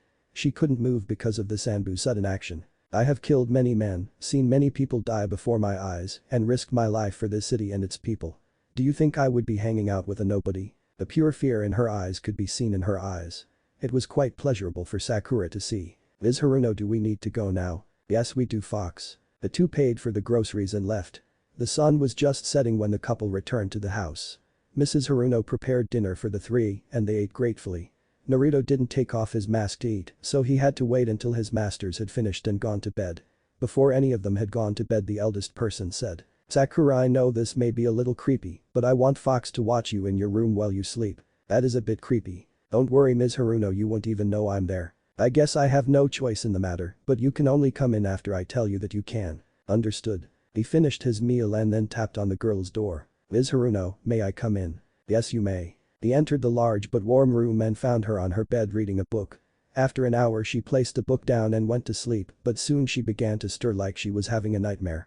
Suddenly she shot into an upright position. Are you okay Ms.? Please just call me Sakura. Yes, I should be fine. The girl laid down once again and tried to sleep but couldn't. She heard a voice come from the side of her bed. Do you want me to help you get to sleep? Do you know a jutsu that would help? No, but I can play you a song. How would that sound? What do you play? All kinds of instruments, but for this situation I'll play you a lullaby. A small poof sound sounded. He pulled a chair up and began to play a soothing tone. Sakura instantly recognized what the instrument was, but by the time she was about to say something she was drifting off to a peaceful sleep. He continued to play the violin for another 30 minutes before he stopped. The night went on. Chapter 7. Sakura woke up at 7 o'clock. Her hair wasn't extremely messy, but since it was long it was all over the place. She heard a small chuckle from the corner of the room. Rubbing the sleep out of her eyes she focused on the figure. The image turned into Fox. Did you sleep well? Better than I have in 2 years. So you liked my music? It was really relaxing to tell the truth. Thank you. Now get ready for today. I need to go talk to Kakashi to see if I can train you by myself. Okay. Really? You're going to train me? That is if it is okay with Kakashi. Now go do whatever you need to do. I will be right back. He instructed with a poof of smoke replacing him. Kakashi was looking over the city of Kohona from the top of the Hokage mountain.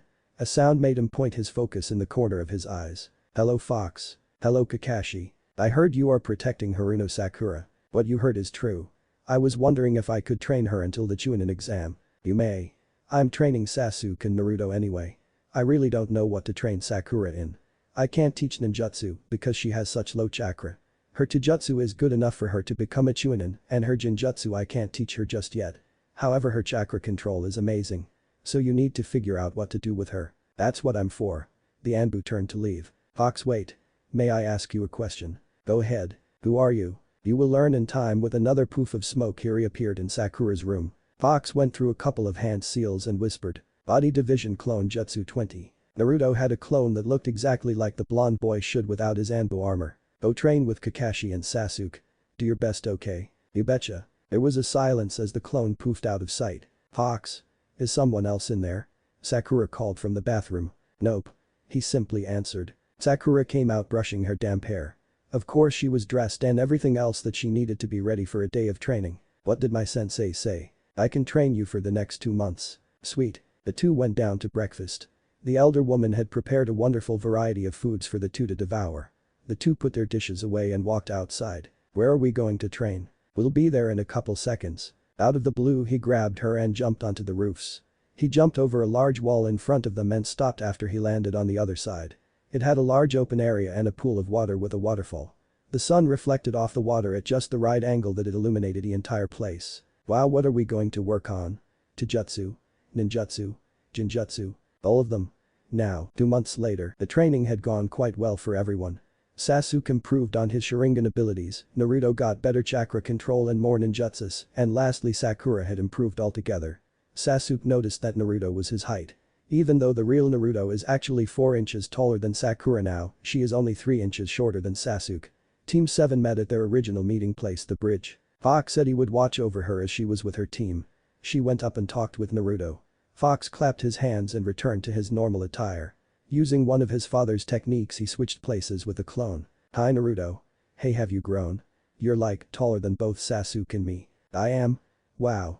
Cool, I am. Now I'm not the short one anymore. Hey Sakura, would you like to go out for lunch afterwards? Sure.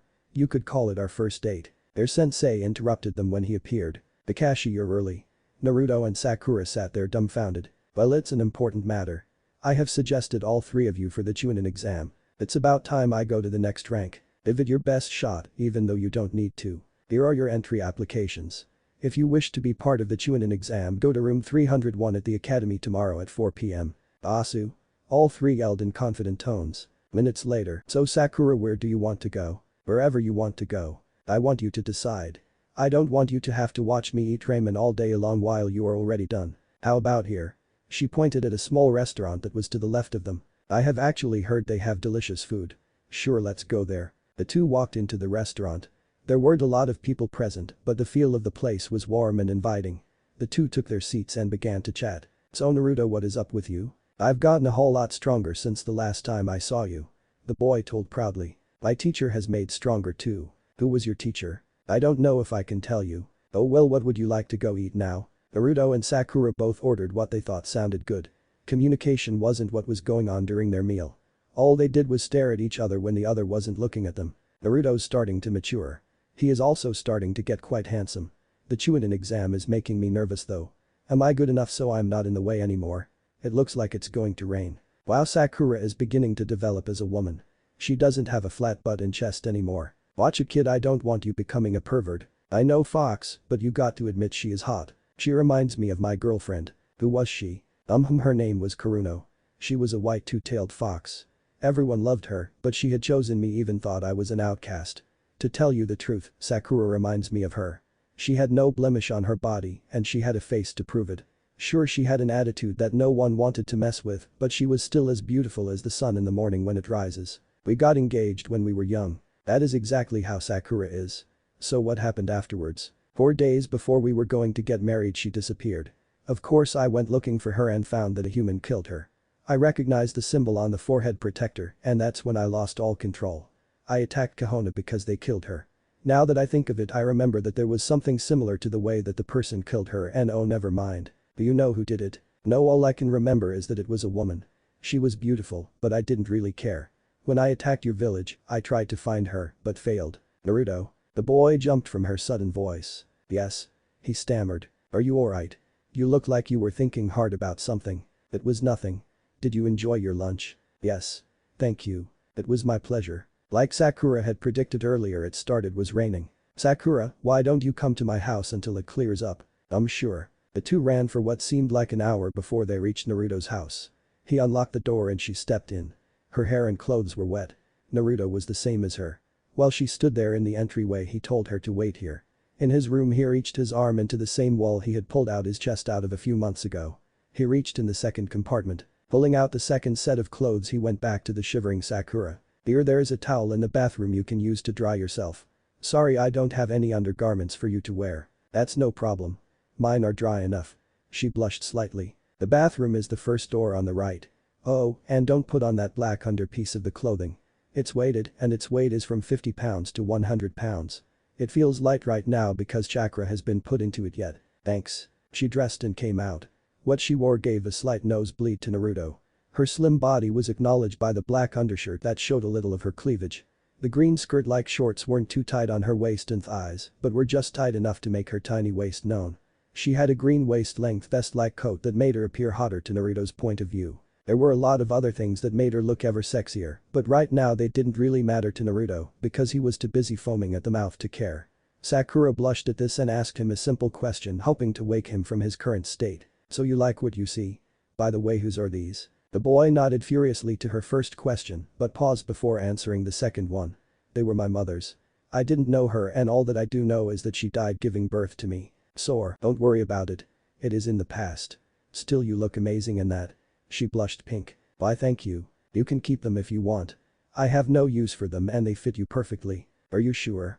I don't want to take something that means something to you. Well, I'm giving something that means something to me to someone who is dear to me. He said confidently. She couldn't control herself anymore. Sakura leapt into his body completely tackling him. Her lips instantly locked onto his. Her arms were wrapping around his neck while his were encircling her body. Naruto blushed when he felt her chest press against his. One of Sakura's hands removed itself from behind his head and traveled below his shirt. The instant it touched his toned stomach his eyes shot open and his body was sent crashing through the floors to be precise. Sakura barely had time to keep herself from falling down after him. Luckily for them no one really lived in that apartment building. Naruto. She screamed down through the floors. He tried to see where he was but the smoke didn't allow him to. Finally the dust cleared and he looked up 10 floors. What happened? The ninja jumped up to the surprised girl. What happened? She almost yelled. I don't know but you're extremely good kisser. She blushed immensely. This occurrence was really strange to the two. Neither of them knew what to make of it. Hyubi, do you know anything about this? Sorry kid, I have never experienced anything like that before. After that the two looked outside. To their relief the sky was clear and it was safe to take her back to her house. People gave amazed looks as the two walked down the road. Most of the elderly civilians and ninja recognized the clothing that Sakura was wearing. The only thing they were wondering was, why was she wearing the fourth second's wife's clothes while Naruto was wearing his father's clothing? No one really knew the answer. Thank you for walking me home, Naruto. She hesitantly leaned forward and kissed him lightly on the lips. Their kiss would have deepened if Fox hadn't suddenly appeared. Pulling out a katana he held it towards the boy's throat. I did think I can allow this, Uzumaki. Fox. Oh Sakura stammered blushing profusely. Sorry Fox. The boy said backing up. Just don't let me catch you doing it again. The Anbu informed, removing the blade. Fox, please don't worry about it. It was me who kissed him. He did force it on me. Oh okay, but still, what would your mother think if she caught you next time and I don't? She nervously gulped. She knew how everyone felt when she lost her temper because she gained her temper from her mother's side of the family. Naruto left with a wave of his hand and blew a kiss. Sakura, wanting to show she saw it, caught it and placed it on her cheek. Are you two done? It's dark, you should get inside. Okay. The next day, Naruto met up with Sasuke and Sakura as they walked towards the academy. It was currently 3:45 p.m. No one wanted to speak to the blonde because he looked angry for some reason. They soon appeared before a large group of genin. There were 2 ninjas standing by the door, blocking the entrance. The blonde walked up with his 2 teammates. Get out of the way. He ordered the older-looking ninjas. Make us the one to the left said. You don't want me to. Bring it you punk. The black-haired ninja swung his fist towards Naruto. The blonde simply grabbed the fist and twisted his body. With a little of his strength he sent the older ninja crashing through the guardrail and off the second story. You little brat. You'll pay for that. The other ninja swung his fist. Make me Naruto whispered. As the fist came down the genin dodged to the left and raised his leg to almost 180 degrees from its original position. Once the other ninja had missed his intended target, Naruto brought down his leg with a lot of force. It sent the boy through the floor. Placing his hands in his pants pockets he walked towards the door. He continued to walk even when he was 1 foot away from the door. Suddenly his body went through the door. Everyone couldn't believe what happened. Then the boy's head appeared through the door again. Yo. Sasuke Sakura you guys coming? It's just a genjutsu you should have seen it before we got here. He informed as his head once again disappeared. Everyone followed, but the weak ones got trapped in another genjutsu. The rest of Team 7 followed their teammate. Since when could he take out 2 ninjas without breaking a sweat and detect genjutsus? Note to self never mess with Naruto when he is angry in the morning Sasuke thought. I wonder what is wrong with him. Sakura thought as she went through the fake door. They met their teammate who was standing in front of a set of tall doors. What took you? Came his voice. All of a sudden a poof of smoke occurred. Kakashi stood before them. I see you got past the genjutsu. I have come here to wish you good luck. Thanks Kakashi. Sakura stated. Now go and try your best. With another poof their sensei was gone. Silently Team 7 opened the doors and entered the first part of the Chunin exam. There were at least 200 ninja in that room. Naruto instantly noticed that all of them were looking directly at him. Fox, can I play with them? Go ahead. I haven't seen fear in someone's eyes for a long time. Thank you. The boy closed his eyes and opened them once again. The only difference is that Naruto had red eyes and sharp pupils. Using his kitsune deception he cast it on all of the leaf ninjas so that only people from other nations could see his eyes. They all jumped backwards in pure terror. Ahahahaha. Nice kid. You got them good. Thanks, but how do you turn off these eyes? You don't know. Now you're stuck with them for a long time. Great. At that moment Sakura stepped up to the blonde. I believe you're having trouble. How can you tell? I can sense it. The black-clad ninja lifted his face to become level with Naruto's. His usually cloth-covered eyes shone blood red. Naruto didn't flinch at all. I see you have the same type of eyes as I do Bagato. Technically I can't see your true eyes thanks to your genjutsu. The blonde released the genjutsu that deceived the other genin's eyes. Is that better? It doesn't matter. I'm afraid I never introduced myself. I am Uzumaki Naruto. I am Bagato Sakura.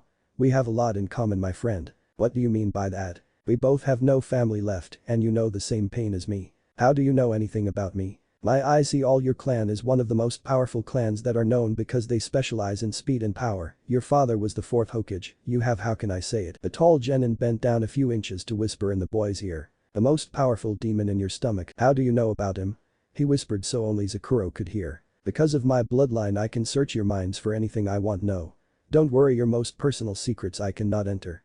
It's not my bloodline won't let me, it's just that only you can let me enter them. What is your bloodline? I have a scroll about your clan, but I can't read it.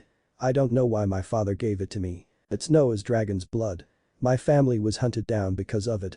I am the only survivor. I was born with these eyes and most people didn't want to get near me because of them. As for the rest of my bloodline I can't show you at this point in time. Now if you need help reading it then I will assist you. I too want to know what that scroll says. It was nice talking to you, but I guess they're about to start. Good luck. You too Uzumaki. Sakura placed the cloth back over his eyes and walked over to Akira and his other teammate. Naruto had reached the rookie 9 and placed the genjutsu back on. Wow Sakura, nice clothes. Where did you get them?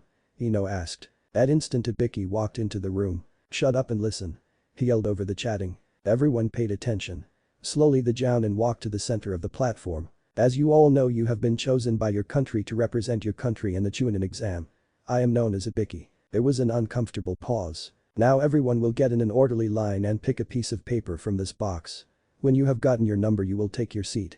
Once this is done, I will instruct you in what else you will do. It took about 30 minutes for all 200 candidates to select their number. Once you all get your seats we can begin. Okay, you will receive a piece of paper with 10 questions. You have 1 hour to answer them. You will all start with 10 points. At the end of the exam you will need at least 7 points to pass. If you get one question wrong you will be deducted by 1 point. If you are caught cheating you will lose 2 points each time you are caught. If you are caught 3 times you will be excused from this exam. Oh, if one of your teammates is excused you will also be gone. Just one last thing, the last question will be revealed 15 minutes before the hour is up. He looked over the crowd and said, "You may begin." The hour began to tick away. Once most of the rookie 9 figured out that they were supposed to cheat in order to pass, they went into action. Sharingan, Sasuke thought. Byakugan, Neji and Hinata thought. The minutes began to run down, and so was the number of ninjas. Soon there was only 16 minutes until the end of the test. Pay attention now, it's time for the final question. Most of the ninja tensed. Just so you know, the 10th and final question have its own set of rules. The first is that you must choose to take it. What? If you don't take it, then your points will be reduced to 0 and you fail. If you choose to take it and guess incorrectly, you will never be able to take the Chunin exam for the rest of your life. Everyone was surprised, that is, except Naruto. Hey Foxy does his job well, doesn't he? Who is he, Kit? He is the special Jounin Ibiki. He specializes in torture and interrogation. He is well known for his work. That's a load of crap. There are guys who have taken this exam many times before. Some ninja from the Rock informed. You're right, but it's my time and it's my rules. I will however give you a way out. You may choose not to answer the 10th question and you can try again next time. There was a great silence. Those who don't want to take the question, raise your hands and you and your teammates will exit. Many people raised their hands. The original 200 had been reduced to 90 and now was being reduced to 72. 10 more minutes passed before the Jounin spoke again. This is your last chance to quit. 5 minutes later. I guess this is all, so I congratulate you on passing the first part of the Chunin exam. Everyone was in shock. But I don't get it, most of the genin screamed. Ibiki didn't get enough time to explain anything. A suddenly ball came flying into the room. The shattered glass was thrown throughout the room. Oh no, what is the matter? It's Mitarashi Anko. Don't let her looks fool you, she is dangerous. She had a crush on me 1 year ago. I knew it, my team knew it, and everyone else knew it. She tried to make me take her home after a mission, and of course I did. She then tried to put her charm on me. From what I was getting from her, she wanted to, let's just say I ran from her, and she chased me for 2 days straight. Man, I wouldn't have wanted to be in your shoes, even though she is quite attractive with what she wearing. I don't know if I could say that. Why's that? When she was putting her charm on, let's just say there is a lot more to her than you first look at her. The bowl unfolded and lo and behold, it was indeed Mitarashi Anko. Listen maggots, the easiest part of the exam had just ended. From now on it is harder than you could ever imagine. Ibiki peeked from around the cloth that blocked his way. Bad timing, Anko. The woman's sweat dropped. Sorry Ibiki, but hey, you left 24 teams left. There are a few outstanding ones here. Whatever, by the end of the second test less than half of them will be left. Now all of you follow me to the second part of the Chunin exam. All 24 teams followed her to the second part of the Chunin exam. Welcome to training area 44. We also like to call it the Forest of Death. You know this place? Yes, I have only dared to go in there twice. Anko began to explain the whole situation to the genin while Kyuubi and Naruto had their chat. Is it that dangerous? No ninja ever should go in there without another person. That place is filled with bugs, large animals, and many other things. Okay. That would give anyone the creeps. Luckily no one here knows that. Well, it looks like Anko is done talking. I think it's time to begin. Naruto, come on, it's about to start. Sakura yelled over her shoulder. The blonde caught up with his friend and waited at the chain-linked fence. 3, 2, 1, begin. Every ninja was off towards the center of the training area. Chapter 8. All ninja were in the heat of running. All of them were trying to get there and were also trying to detect other ninja. Sasuke began to sense other ninjas approaching their position. Naruto, yeah Sasuke, we have company. That instant, 100 kunes flew at them. Sasuke, you know what you do, don't I always? Doten. Doryuheki. A large wall of mud arose from the ground. Once it was about 100 feet tall, it solidified. Kunes were sent in every direction. Some of them almost hit their attacker. Kuku, it seems you are as good as they say. Chiha Sasuke. Who are you and what do you want? My name is not for you to know yet, and as for your second question, I want you. Sasuke stared at the man up in the trees. He was tall, and his long black hair was flowing in the slight breeze. His somewhat peachish skin made him look weird with the clothes he was wearing. Uchiha Sasuke. Uchiha Itachi is his brother. Even though I couldn't get Itachi to join me, maybe I can get his little brother to help me. After all, he is an Uchiha and they desire power above anything else. Sasuke, what are we going to do? Sakura asked. Okay, we all need to attack at once. Naruto from behind. Sakura, you hide from a distance and I will attack from the front. Let's go before he puts up his guard again. Naruto informed. Right, move out, Sasuke ordered. The unknown genin was still having a conversation with himself. Heian. Kakakyu no Jutsu, Sasuke whispered. The Uchiha made the necessary hand signs. Naruto jumped from his hiding spot behind the enemy and kicked him toward Sasuke. The man felt like an idiot and tried to correct himself so he could land on his feet. His effort was all in vain because Sasuke launched his trademark jutsu. The massive fireball flew towards his target. Oh, so he can actually use that jutsu? Impressive. The man's body was engulfed in flames. His body fell to the ground. Bullseye, the boys whispered. They were amazed when they saw their target get up and dust himself off. You obviously think you can hurt me enough to kill me? The man mocked. Both boys looked strangely at the man. His flesh seemed to be falling off as though it wasn't even his. Who are you? Sasuke asked. So now that I can't hide behind this face anymore, I guess I should tell you. My name is Orochimaru. Oh no, Fox, do you know who this is? No, who is he? He is one of the Sannin. He was one of our current Hokage's students. He specializes in snakes. His obsession for learning all the jutsus in the world made him kill his own country's ninjas and use them as guinea pigs. He's about 50 years old now. I can sense that he is extremely dangerous. Be careful. I will. Sakura was now by Sasuke's side. I think we should begin our fight, except it will be for our scrolls. He pulled out his scroll and swallowed it whole. But also for our lives. Sasuke, Sakura, don't look into his eyes. The blonde yelled. His teammates quickly closed their eyes. Orochimaru was impressed. Tell me, Naruto, how do you know what I was going to do? I know a lot about you, Orochimaru. You use your killing intent to stun your opponents before you kill them. How do you know so much about me, kid? I have complete access to all the information in Konoha. Well, most of it, that is. This ought to keep you busy while I deal with Sasuke. The Sannin summoned one of his medium-sized snakes to attack the boy. It wrapped itself around the tree and slithered towards its prey. It struck and Naruto jumped straight into the air. It continued to follow him. Unsheathing his katanas, he blocked its fangs. Using his strength, he flipped over the open mouth and started to slide down the snake's head. Once he got to about in between the eyes, Naruto twisted around and shoved the swords into the animal's head. While he slid, he completely cut open the head of the snake, instantly killing it. Sakura and Sasuke had been doing quite well. They were able to keep Orochimaru at a distance. Now the snake nin had trapped the two in a part of the open area. Sasuke took out their scroll. I'll give you the scroll if you just leave us. What? Naruto mentally yelled at him. Sasuke pulled out their scroll and tossed it towards the man. Naruto instantly appeared and grabbed the scroll. After that, he punched the Uchiha across the clearing. Naruto, you idiot. What are you doing? You're not the Sasuke I know. The Sasuke I know isn't such a coward. The Sasuke I know would take on anyone no matter how powerful they were. The boy was taken back by this. The blonde saw the change in Sasuke's eyes. Though he was angered by his friend, he blew it off and charged Orochimaru. So this kid is brave enough to charge me head on. Hei's no Yaiba. The boy swung his arm back and propelled it forward. The snake nin looked at the boy curiously. Suddenly he felt something hit him and he was sent backwards. The only thing weird is that he didn't see it. Now I remember, Hei's no Yaiba is a wind technique that creates a blast of wind and it requires no weapon. This kid is quite impressive. Page Bunshin no Jutsu. 5 clones appeared and grabbed onto Orochimaru. Naruto smiled at the nin. What is he doing? Bunshin Daibakuha. Instantly all 5 clones exploded. Woo! Sakura exclaimed. Sasuke just looked surprised at the genin. How is he this strong? Then again, he was angry this morning and I didn't really help him any by trying that stupid stunt. Naruto is right, I was being a coward. While the raven-haired boy talked to himself, a large snake emerged from the smoke and headed straight towards him. Sasuke! The blonde yelled. Fox, give me some chakra, I need to get to him now. Got it. The snake's mouth was open to its extreme. As it closed, the distance between the two, Naruto appeared on top of the serpent's head. Quickly he opened a scroll, bit his thumb and placed the blood on the words. A large poof of smoke replaced the scroll. Chakra blade. The large blade that Naruto held increased its usual 7-foot length to a 35-foot glowing blade. He jumped up and stabbed through the animal's head. Its mouth was closed the instant it hit the ground. Unluckily for the snake, Naruto had stabbed through the roof of its mouth and had gone in an angle. So the snake's head was split in half from the front of the mouth to the back of its skull. Ripping out the blade, he made it disappear. You okay, Sasuke? I'm fine, dope. Let's get going. We need to get that tower quickly. The genin leapt into the distance. A bulge appeared of the dead snake's back. Orochimaru stepped out of the corpse. That Naruto kid is quite interesting, maybe I should add him to my subordinates. 1 hour later. Naruto, can we rest? Sakura asked, huffing and puffing. Of course we can.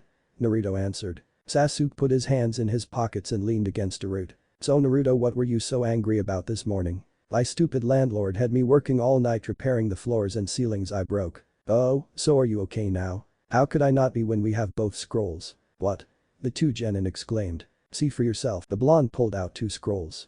One said heaven while the other said earth. How did you get the other scroll?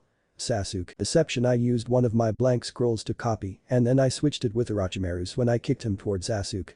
I made a duplicate of each scroll just in case if we needed to give an opponent a fake on or if we could switch one. That's absolutely genius.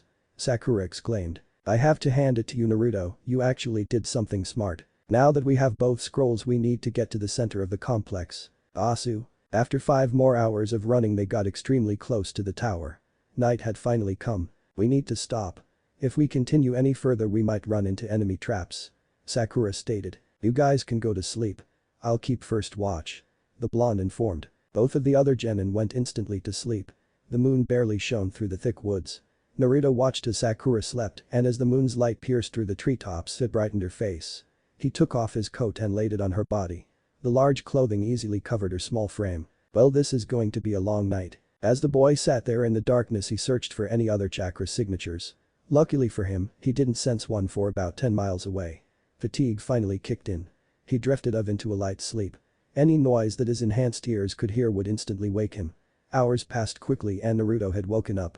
Uzumaki had heard a few people talking. They were about 100 feet away from his current position. "Osu, there is our target, Ichiha Sasuke," said one. "I know, but we must make sure that they are unprepared for us," answered the one who was referred to as Dosu. "Whatever," was all the girl teammate could say. "I better take care of these people before me team wakes up. Past a sleeping jutsu of them. How about I just deceive their minds so they don't hear a single thing? That'll work." Kitsune deception. Naruto didn't stir because of obvious reasons. The ninjas began to close in on his teammates. 3, 2, 1. The blonde shot out from his position. Apparently he had surprised them due to the fact that they froze once his eyes came in contact with theirs. He released the genjutsu he had on his eyes. "Hopefully I get the hang of this eye jutsu. Why can't I move?" All 3 sound nins exclaimed. The boy stopped 2 feet away from them to explain. "It's because of my eyes. Now I believe we were about to fight." With one quick kick he knocked all 3 of them in separate directions. They crashed into the scenery that surrounded them. "He's got a powerful kick." Dosu whined. "Surround him," Zaku ordered. Dosu and Kin obeyed. "You will not get in the way of our goal," the feminine enemy stated. "Bring it, I will not let you touch them." The sound nins charged towards the boy. Suddenly they jumped into the air. "Page Zenbin no Jutsu," Kin yelled. "Zenkuha," Zaku screamed. Thousands of needles went speeding towards Naruto, but halfway in their flight their speed increased thanks to Zaku's attack. Acting quickly the boy pulled out a scroll and summoned the same sword he used against the snake. It was an exact replica of Zabuza's sword. He placed his hand in the circle near the top of the blade and began to spin it above his head. All the needles bounced off, but the air pressure pushed the genin into the ground. Grabbing onto the handle the blonde opened the handle. As he did needles shot out at Kin. She covered her open vital points before the needles pierced her arms and legs and that ended up rendering her immobile for a while. "Those attack now," Zaku barked. The bandaged genin charged at the blue-eyed shinobi. "Hi Maisen."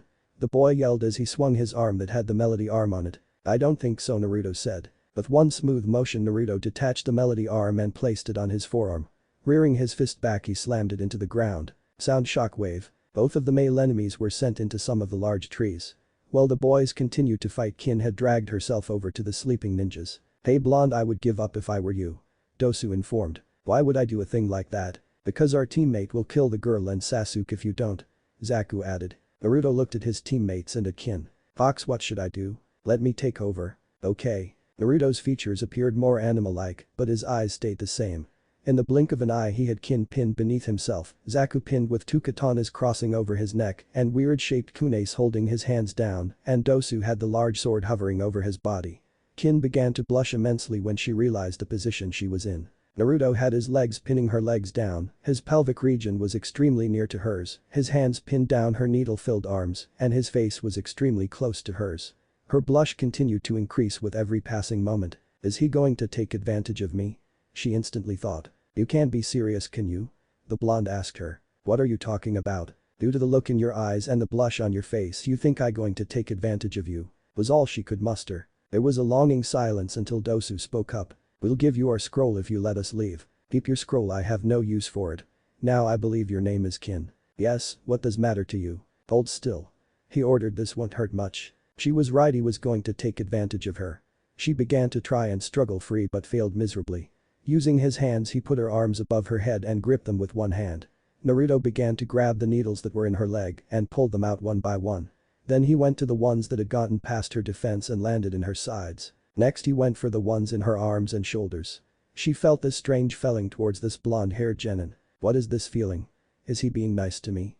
No one has really ever done that for me. His hands were gentle as they pulled out the needles. Summoning his large sword he replaced the needles back into the handle. After Dosu was free he helped Zaku out of his predicament. "Dosu, toss all those over here," Naruto told the bandaged up ninja. The boy complied, and with swift movements, Naruto grabbed all the weapons.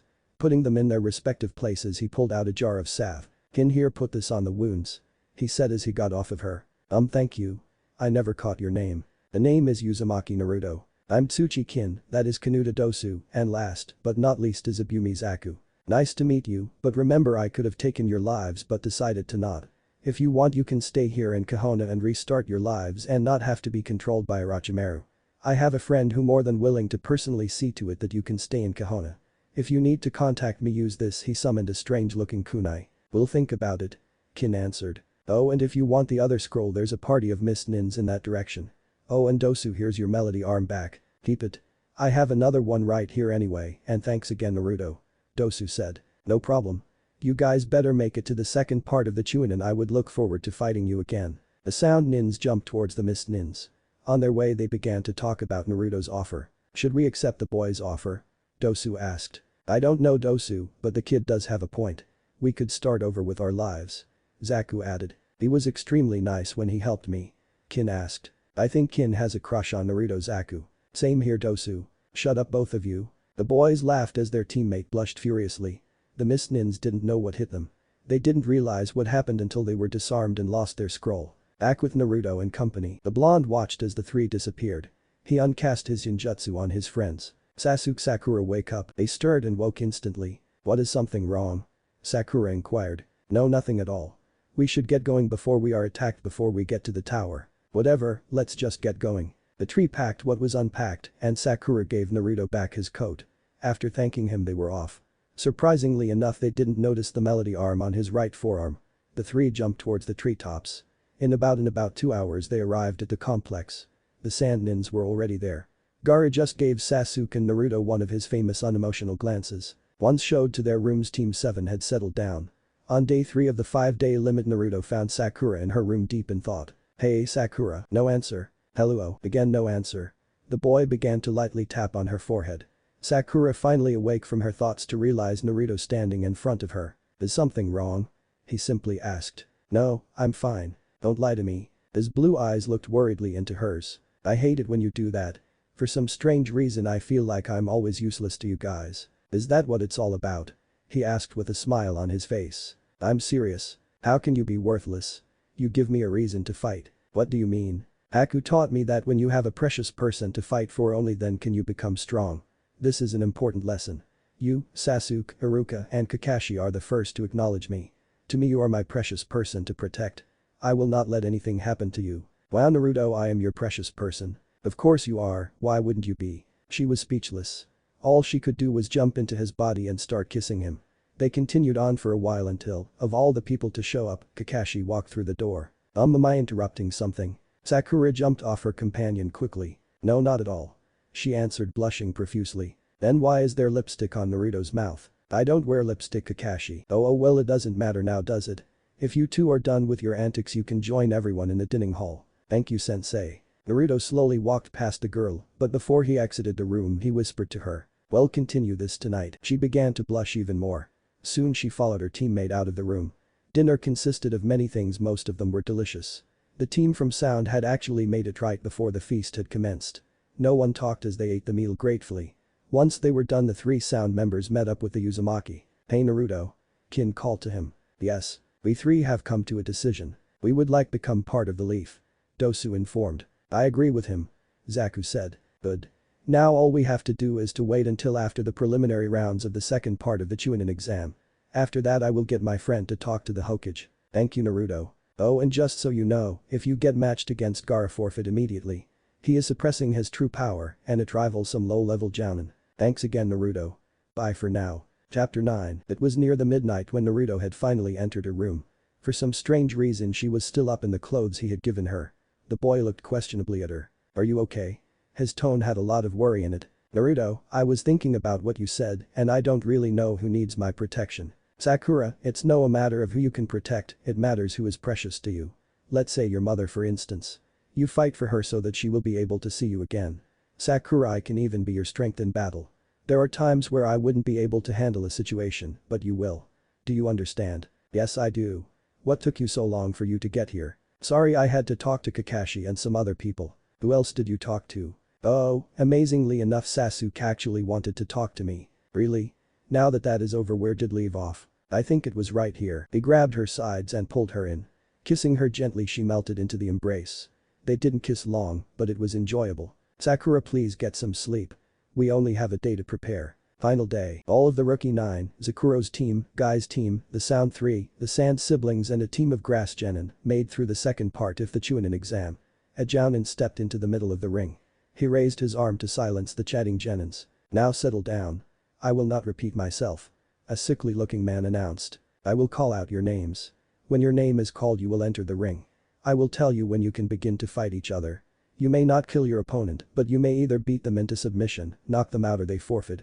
If you try to break this rule, I will interfere. Now we will begin first match. The Grass Nin stepped into the center and a brown-haired boy named Akira did the same. The weird thing about Sakuro's teammate was that he wore his headband over his left eye. Once again the Jounin lifted his arm. The instant his arm swung down, the Genin ran at each other. Akira began to do lots of hand signs. The strangely clad leaf ninja suddenly began to glow with an intense light. Everyone had to cover his or her eyes. It took quite a while for the brightness to disappear completely. Akira was fine, but for his opponent, he didn't appear to be in such good condition. Winner Mitamashi Akira. Akira jumped up into the balcony. Smooth Mitamashi, real smooth. Sakura stated. Well, how was I supposed to know that I was going to trip and hit my head against his? Don't forget that you fell on him, then kneed him in the chest, and then one of your explosion notes went off. I'm surprised that they even let you graduate for being such a klutz. Second match, Bigado Zakuro and Yamanaka Ino. Go get him, Ino. Chouji shouted. That guy creeps me out. Then end it quickly, Ino. The large boy whispered to her. Okay. The blonde jumped down into the center of the ring. Her opponent was nowhere in sight. Bigado Zakuro. Please enter the arena. I'm already here, came a blood-chilling voice. A dark figure started to appear from Ino's shadow. It kept rising until it was about 6'4". Sadly, the girl didn't know it, that is, until she felt a light tap on her shoulder. Slowly turning her head, she jumped back in fear. For a small glimpse her eyes saw a scary vision. Regaining her composure, the girl got into a stance. Ready, begin. The Jounin announced. The girl ran at the black-clad ninja. When she completed a couple hand signals, 4 clones became visible on either side of her. One grabbed each of his legs, while 2 others grabbed his arms. The last one flipped over the top of him. Rapidly she did a series of hand signs. Putting her hands in a weird shape, she mentally said, Shintenshin no Jutsu. I wouldn't do that, came Zakuro's deep voice. It was too late, Ino had entered his mind. She met a small version of the boy. She walked up to him and stood there for a while. Suddenly an enraged voice nearly shattered her eardrums. What are you doing here? It demanded. What in the world? You should not be here, a small voice quavered. It was the curled-up boy in the center of what she thought was to be his mind. Why is that? She asked. You will endure the torture that I went through. Leave before. He wasn't able to finish.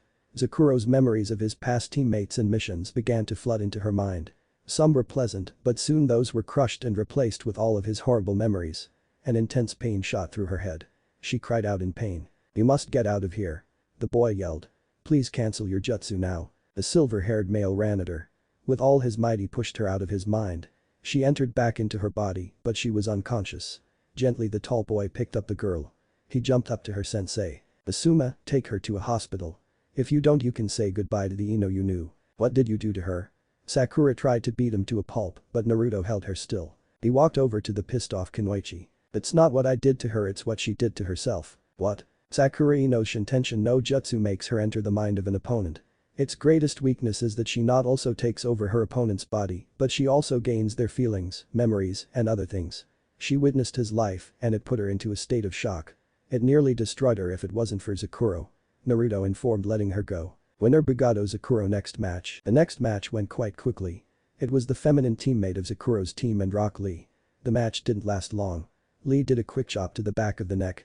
As usual, the sickly judge told the crowd that Lee was the winner. Next match, Haruno Sakura and she was going to fight the second Grass Genin. Again. They ran at each other at a moderate speed.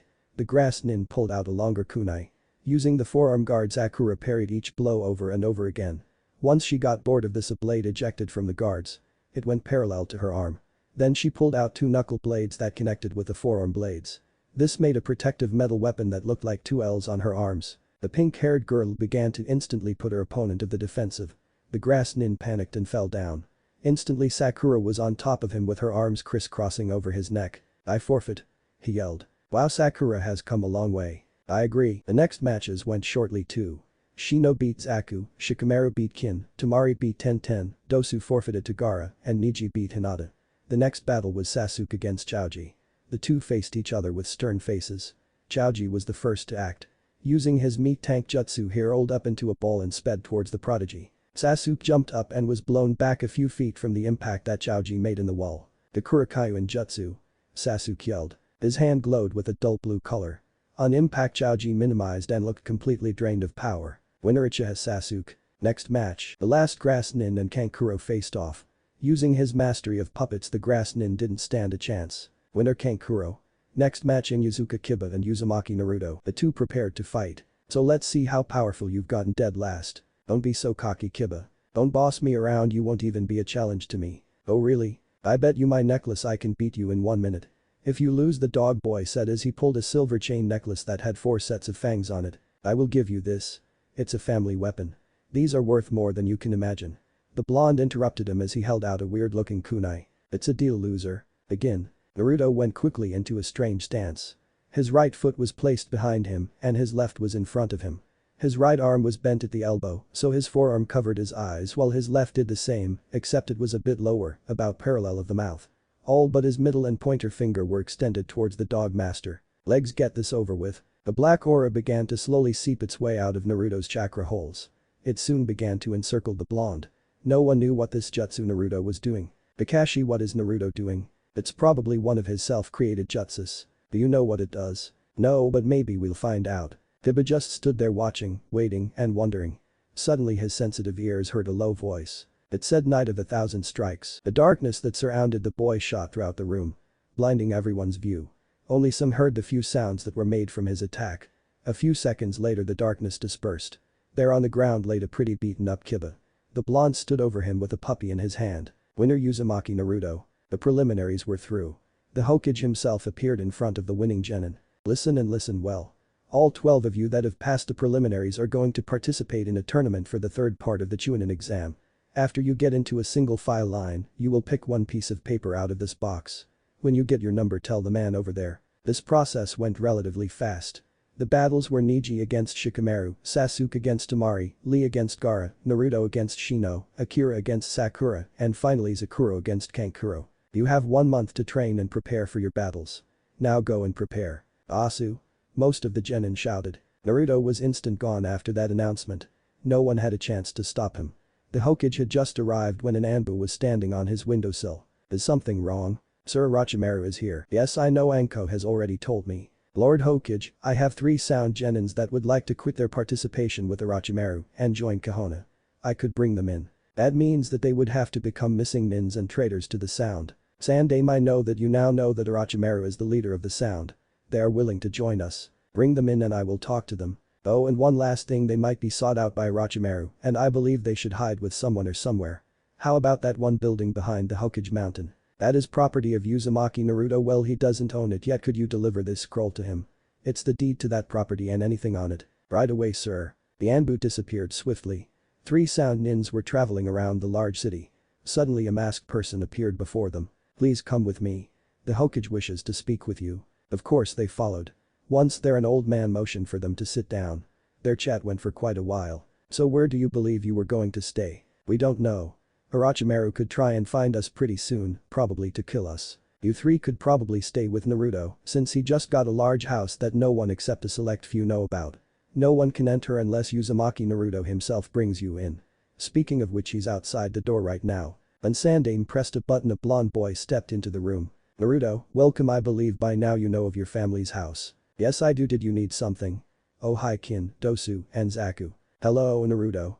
They chorused. "Naruto, I was wondering if you would allow these 3 to live in that house until it is safe for them to come out of hiding." "I have no problem with that, except that that place is most likely a large mess. If they don't mind helping me move and clean it would be fine." "Don't worry, we will help in any way we can," Kin informed him. "Thank you. Do you want to start now?" "I don't have a lot of things at my house, so it will be a snap," Naruto explained. "Well, what are we waiting for?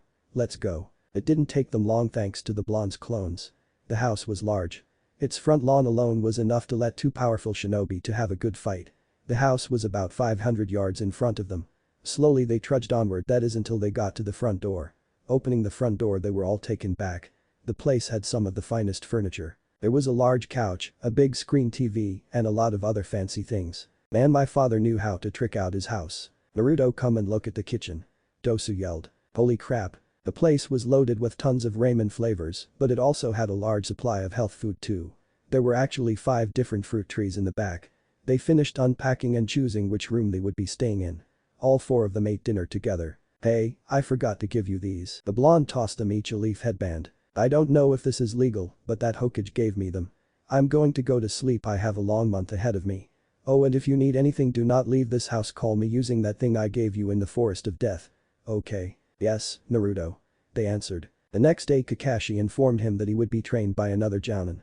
Naruto agreed to this condition, but during his training, he ran into none other than the famous pervert Jiraiya, who taught him how to summon Gamabunta. The Iro Sennin taught him a few other things, but nothing much. The month came to a close. The third part of the Chunin exam was about to begin. Chapter 10. Thousands of people filled the stadium. The Hokage and Kazekage sat in the highest of the seats overlooking the fights that were going to take place that day. An announcer stood in the middle of the stadium. Lifting his arm, the crowd silenced. First match, Hyuga Neji against NaruSaku. I forfeit, came the lazy genius. Are you sure? The announcer asked. It's too much trouble to fight the number 1 rookie of last year anyway. Winner, Hyuga Neji. Match 2, Uchiha Sasuke against Temari. The two entered the ring. Ready? Begin. Sasuke instantly disappeared. Temari's vision went suddenly black. Winner, Uchiha Sasuke. The crowd somewhat cheered. Next match, Gaara and Rock Lee. The crowd cheered furiously, apparently this fight had been greatly anticipating. Ready? Begin. Lee took a taijutsu stance while Gaara just stood there. Lee charged and began furiously with a series of kicks and punches. None of them came in contact the sand boy. The gourd on the sand nin's back had blocked every attack the specialist could muster. 5 minutes into the fight, Lee took off some very heavy weights. The black-haired boy's speed had greatly increased. The sand had a very hard time to catch up with his speed. After a few well-placed hits, Guy signaled to Lee. He entered the first stage of the Lotus by opening the initial gate. Everyone watched as the black-haired boy wrapped bandages around the sand sibling. Suddenly he jumped into the air and started to rapidly spin. Seconds flew by as the opponents plummeted towards the ground. Finally Gaara was slammed down. A large crater had formed where the impact had occurred. Smoke mostly covered the entire arena. Is it over? Tenten asked. Sadly, no, Gaara is more powerful than you think. Neji stated coldly. As Neji had said, Gaara came out of the smoke. He maniacally looked at Lee. Since the Lotus causes physical damage to both people, Lee wouldn't be able to move for a short while. Sand began to knock the boy across the field over and over again. It was hard trying to stand. Man, I still can't move, and at this rate he'll knock me out cold. Unnoticed by him, the ground underneath him came up and wrapped itself around his legs. Some of the earth directly ahead of him changed into 2 large fists. Lee couldn't move, he was trapped by his legs, and all he could do was defend. At the last second, the boy had been able to lift his arms up to reduce a little of the damage he was about to receive. Loud pounding sounds rang throughout the arena. Everyone watched as the earth-made fists kept hitting the specialist repetitively. Gaara looked up at his sensei. When the man shook his head, the beating ceased. Lee fell to the ground in a bloody mess. Medicinans rushed to the blood-deprived male. In the blink of an eye they had taken him to the hospital. Winner, Gaara. Next match, Uzumaki Naruto and I forfeit, the bug user's voice announced. Okay. Winner, Uzumaki Naruto. Next match, Haruno Sakura and Mitamashi Akira. The boy, who mimicked Kakashi because he wore his headband over one of his eyes, stepped into the ring. The pink-haired Kunoichi did the same. Ready, begin. She ran towards Akira trying to catch him off guard. Creating 3 buncheons, the female genin surrounded the boy. Sakura had each clone seem like they were going to do a different jutsu. The real ninja was right behind the brown-haired genin. Somehow he was able to dispel all 3 and attempt to sweep her off her feet. Grabbing his shin, she was able to place a leg on both of Akira's shoulders. Quickly Sakura added chakra into her legs. After she placed her hands on the ground, she began to do a front flip. Mitamashi was slammed against the earth a couple of times before he was thrown against the opposite wall of the arena. She's pretty strong for a girl, I shouldn't have underestimated her. The fight continued. Akira ran at Haruno, not fast but quite good for a child of his age. Her voice called out as her hands flew through a couple seals. Oten. Doryuden. Touching her hand to the ground in front of her, a dragon-like rock erupted from the ground. The male genin analyzed the dragon. When he was about 50 feet away from the girl, it randomly started firing projectiles. Swiftly Akira's hands moved his hands in many directions at the rock. If you were watching the fight it looked like he was mentally cutting the rock but showing it physically. Suddenly it split into many fragments, missing him completely. Once again the boy started running at the girl. At the last second he jumped attempting to kick the girl's face. Sakura arched herself backwards barely avoiding the leg. After straightening her back she used her momentum to do a couple forward flips. When she faced her opponent her skin felt a force. "Don't think you'll be able to escape me now, Sakura. What makes you think that?" she asked. "I have hundreds of strings surrounding your body. 200 strings surrounding your lower body, 200 around your upper body, and 150 from your neck and up." Akira responded. He was right, she was trapped. He must have attached the strings when she had slammed him into the wall. She had to admit it was a clever trick he had used. A loud noise filled the air. The wall suddenly moved in her direction. "How am I going to get out of this? Come on. Remember what Fox taught you." Carefully avoiding the sharp strings she pulled a scroll from her back pouch. Unluckily for Akira one of his strings had pricked the index finger and therefore spilling a little blood on the scroll. It activated when it came in contact with her DNA. Dropping it behind her it made a seal on the ground. Sakura's body appeared to melt into the ground when the seal was completed. He sent out a surge of chakra trying to sense where his opponent had gone. Soon his question was answered. A seal had drawn itself on the ground behind the unsuspecting boy. Grabbing his shoulders the female chucked the male towards the closest wall of the stadium. As she had planned the strings that attached the wall to the boy made the massive stone slab follow him. Once out of the path of the wall she watched and waited. When both walls collided she jumped up to the top of the wall. There was Akira sweating profusely and desperately trying to hold back the stone slab. "Akira. Take my hand. I need to hold back this wall." Sakura slid down on her back and stopped right next to the young genin. Pressing her legs against the detached wall she strained along with the boy as they attempted to push the wall back. "Akira, can you reach that scroll attached to my side?" "Yeah, but I can only do that unless you push harder." "I will get it over with quickly because your reserves are draining faster than mine." Retrieving the scroll he gave it to her. Using one of her nails she dug into her palm and touched the scroll. "Okay, I need some of your blood to help us out of here." Asu. He also dug into his palm with his short nails and spilled a little blood on the scroll. "Okay, now when I say 3 drop straight down." "Whatever you say." Sakura dropped the scroll and the instant it touched the ground a different type of seal appeared. "Ready 1 2 3. As soon as they let go the wall started to descend on them. Luckily for them they were both small and had a little room before they would be crushed. Disappearing into the seal they both appeared in front of the entire audience. The mini Kakashi tried to stand but failed miserably. The girl on the other hand was able to stumble to her feet. "It seems I can not longer move, Sakura. That makes you the winner." "How?" "I have the smaller chakra reserves than you." "How did you run out of chakra faster than me?" "I don't know, but that was a good fight." "Well, good luck against Sakura." Faint. "How does he know that I'm going to fight Sakura?" "Winner Haruno Sakura, next match Bagato Sakura and Kan." "I forfeit," came the puppet master's voice. Okay, winner Bagato Sakura." That concludes today's matches of the Chunin selection exams. Please come back tomorrow for the final matches. The crowd quickly left. Many ninjas stayed to help fix the stadium of any damages that may be quite hazardous in the future. Even though it was near dinner time there was still time to goof around. Sasuke had gone home and everyone else did the same. Naruto on his way back to his house took to the roofs to get there faster. Entering his house the aroma of food filled his senses. One of my favorite foods in the world, pizza." The blonde drooled. "Hello Naruto, how was the third part of the Chunin exam?" A black-haired female asked. "Well, a few people forfeited and I won my first round. I fight Gaara tomorrow." "What? Are you going to forfeit?" Zaku wondered. "Nope. My father knew techniques to seal away the chakra of the tail demons. Yes, Gaara has a tail demon in him. That is one reason why I did not want you to fight him." All 3 of the new Leaf Nins were silent. "Don't worry, trust me. I can defeat Gaara. I heard that they are going to show the last battle of the third part on the TV. You can watch it from here." "Well, I got to go. I see you 3 tomorrow after the last battle." The blonde quickly left the house and changed into his Anbo armor. Walking along the streets he received quite a few bows of respect. Finally reaching his destination he knocked on the front door. "Good evening, Mrs. Haruno. I assume Sakura is up in her room?" "No, actually I'm right here. Good job today in your match. I saw the whole thing. If wasn't for you that boy would have been killed." The girl cast down her face. "I didn't mean to kill him in any way." Sakura whispered. "Don't worry, he will be alright." Fox chuckled. At that point the elder Haruno left. "Do you have anything planned for tonight, Sakura?" the Anbu questioned. "I was thinking of inviting Naruto over for dinner, that is if my mother agrees. I could personally go get him if it is okay." "That would be wonderful." As soon as her mother gave the okay, Fox disappeared in a puff of smoke. "So I finally get to meet your boyfriend." Mrs. Haruno teased her daughter. Mother. Oh, you know I'm just teasing you, honey. I think it's great that you were able to get a good boyfriend. A sudden poof interrupted their little dispute. Naruto and Fox stood side by side. Their heights looked almost exact. Both Harunos put this notice aside. The blonde boy was welcomed with a big hug from a pink-haired female. I'm glad you made it, Naruto. Thanks for inviting me, Sakura. Seichi's voice called. What? They both looked at Fox. A small flash blinded them for a second or so. A picture had been taken and the Anbu had handed it to Mrs. Haruno. How cute. She squealed. Mother. Before the young Kunoichi could grab it, her mother had framed it and put it on a shelf where she couldn't reach it. Still, the 12-year-old girl could still see the picture. The photo had both Genin looking at the camera, their arms wrapped around each other, and their faces were just starting to blush. It's not that bad of a picture, Sakura.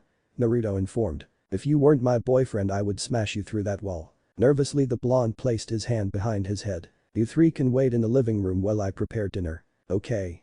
The three said. The dinner was delicious as expected from a mother like Mrs. Haruno. At about 11 o'clock at night, Uzumaki left the house. The next day came faster than most expect, but no one cared. Today was the day that historical fights would take place. The Uchiha prodigy against Hyuga prodigy, Gaara of the Sand against dead last Uzumaki Naruto, and finally the mysterious Sakura against the smart Haruno Sakura. I can't wait for the first fight. It's going to be Uchiha Sasuke against Hyuga Neji. Do you think the stadium will even be able to hold their battle? A viewer stated. It would be lucky if the arena did hold up. Another person answered. At least 5,000 to 10,000 more people showed up than the day before. This ought to be interesting, Sakuro's voice sounded. Don't let that girl punch you, my friend. I can say from experience that she can pack quite a punch. Akira informed. But unlike you, I am not a wimp. Oh harsh man, you need to lighten up a little. There are good things in this life, you know. All 6 ninjas stood in the middle of the ring as the last people took their seat. It is time to start the final fights of the Chunin exam. The crowd cheered hysterically until the announcer raised his hands asking for silence. First match, Hyuga Neji Uchiha Sasuke. Once again the audience went berserk with yelling and clapping. The other 4 participants left the fighting area. Both prodigies stared each other down, waiting for the announcer to say start. Begin. Sasuke charged first, attempting to sweep Neji off his feet. Sensing this attack, the Hyuga jumped up. At the last second, the boy noticed his error. Uchiha changed his assault. Inamiku and Tori. Sasuke's foot shot up and hit Neji square in the chin. The blow sent the boy straight towards the sky. Chakra soon gathered to help the Uchiha jump. His speed was unrivaled by any displaced so far in the fights. Numerable hits were successfully applied to Neji's body. Before he had landed on the ground, he wasn't looking so good. Most of Sasuke's strikes were centered on his torso. The long-haired boy activated his Byakugan as the other activated his Sharingan. Now it's time to get busy, said the cocky younger Genin. The rest of the match consisted of many fire and Hyuga jutsus. The most exciting part of the battle was when Sasuke charged with his Chidori blaring. That's when Neji put up his ultimate defense. Hakesho Katen. The sphere was up the precise moment the Chidori was 1 yard away from Neji. The thing that surprised everyone is that Sasuke stood still as the Hyuga's chakra barrier flowed around his arm. The battle was ended after that when the older Genin used his Haki Hyaku Nijihachi Sho. Usually that would kill a normal human, but Sasuke was lucky that he dodged the very last 64 strikes. Even though the boy was soon knocked out, he was barely able to stand. Winner Hyuga Neji. Next match, Uzumaki Naruto Gaara. Both males entered the ring staring each other down. The pure tension between them suffocated most of the people in the area. Hawks, do you see that? That gourd on his back has the one-tailed demon in it. Yes, Kit. How should we start off this match? Let's wait to see what he does first. That Ijutsu I activated last night and I still haven't figured it out how to turn it off. I will be able to see what he is going to do. We can instantly win if you seal him with the one-element seal. I know, but I must use it on the gourd or a major part of his body. He's coming, get ready. A large wall of sand came surging towards him. You want to play her off fine, Katen. Ryuken no Jutsu. The fire-made dragon bearded its teeth and roared. Compared to the wall, the dragon was not small. It was about half the size of Gaara's attack. The large flame lizard encircled Naruto with its long body. Ready? Naruto seemed to be asking his friend. Suddenly the blonde charged forward. Pulling back his arm, Naruto sent the dragon forward as his fist thrust into the sand. Instantly the sand turned to glass. The sun reflected its bright rays right into the Sandnin's eyes. Covering his eyes with his arms, shock went throughout his entire being. There right in front of his face was the blonde. Hello Gaara. Katen sound barrier break. Time froze. Flames erupted from his shoulder blades forming wing-like structures. Time continued, placing his forearms in a crisscross way. The boy launched forward, catching the redhead's chest with his arms. In mere milliseconds he slammed Gaara against the far wall. Only a small amount of sand had helped protect Gaara from the impact. The wall looked normal until a few seconds passed by. The wall around the sand Genin's body caved in. An ear-shattering sound surged throughout the entire town. What was that, the boy asked desperately, trying to breathe. Weren't you listening before? It's my sound barrier break. I use a large amount of chakra to propel myself forward into my opponent. It has two styles, fire and normal. The normal version just harms you, while the fire not only hurts you, it also burns you. You should feel the effects about now, he screamed as he felt the effects of the attack. The sound was so filled with pain most of the people covered their ears. If the boy's sand barrier that covers his body hadn't have been knocked off, he would have been turned into a glass sculpture. Naruto grabbed the singed body by the collar and threw him near the center of the stadium. The blonde suddenly vanished and reappeared 20 feet above Gaara. After shooting through a few hand signs, Uzumaki pointed his index and middle finger at his opponent's temple. A purple chakra launched into the symbol on the left of his forehead. One element seal. Before he could let out another scream, he slipped into unconscious. His demon won't bother him unless I unseal it. Everyone was amazed that the dead last had beaten a powerful genin. Winner Uzumaki Naruto. Next match Haruno Sakura Bugado Zakuro. The referee announced. The black-clad ninja jumped into the arena exactly when Sakura did. Ready, begin. Grabbing about 20 kunai, she threw them in rapid succession. Each weapon had a small pink packet ties to the end. Zakuro stood there as they began to rip his cloak apart and then bounce off his flesh. Each packet, once colliding with him, broke open, shooting a pink powder. Sakura Fubuki no Jutsu. She stated as she threw a kunai with an exploding note attached to its handle. The powder ignited the instant the notes start to burn. A dome of flame soon occurred. Once it cleared, Zakuro looked at the girl through closed eyes. The cloth that usually hide his eyes from people had been completely destroyed, along with his shirt, cloak, and gloves. The thing that stood out the most was a diamond-shaped scar on his sternum. Nice try, Sakura. I'll give you another free shot. During her last attack she had circled around to his back. The boy turned himself so he could see her. His eyes were still shut for unknown reasons. Sakura charged at him. Pulling her fist back, she propelled it forward. She had hit her target, which was the scar on his chest. I really wish you wouldn't have done that. The silverfish sphere ejected from the scar and engulfed the shirtless ninja. Dragon's blood, a ferocious voice called out. A huge chakra caught everyone's attention. Zakuro stepped out of the sphere. His skin had changed to a dark grayish color. His teeth had sharpened, his ears had become pointed, and his arms were bigger than before. They looked like nightmares of Soul Calibur 2. Let's get this fight started, said the primal voice again. Akira had just arrived when Zakuro had undergone his transformation. Oh no, Sakura better be able to handle this Zakuro, because he is in search for blood. What? Naruto yelled at the injured boy. Zakuro's blood limit is known as dragon's blood. When he transforms, his dragon instincts kick in and he wants blood. Sakura is in a lot of trouble unless she can defeat him. Has anyone ever been able to defeat him? No, when his teammates were killed he took his revenge on the village that housed the ninja. You're probably familiar with the village of the Jagurta. What? He took on the second largest village in the country of the rock. Yes. No one survived. Sakura got lucky a few times when she dodged her opponent's attacks. She could tell he was just playing with her. Age Bunshin no Jutsu. 4 clones popped into view and created a circle around Sakura. Oten. Doryoten the first stated. Hyoten. Haryumoko the second said. Hyoten.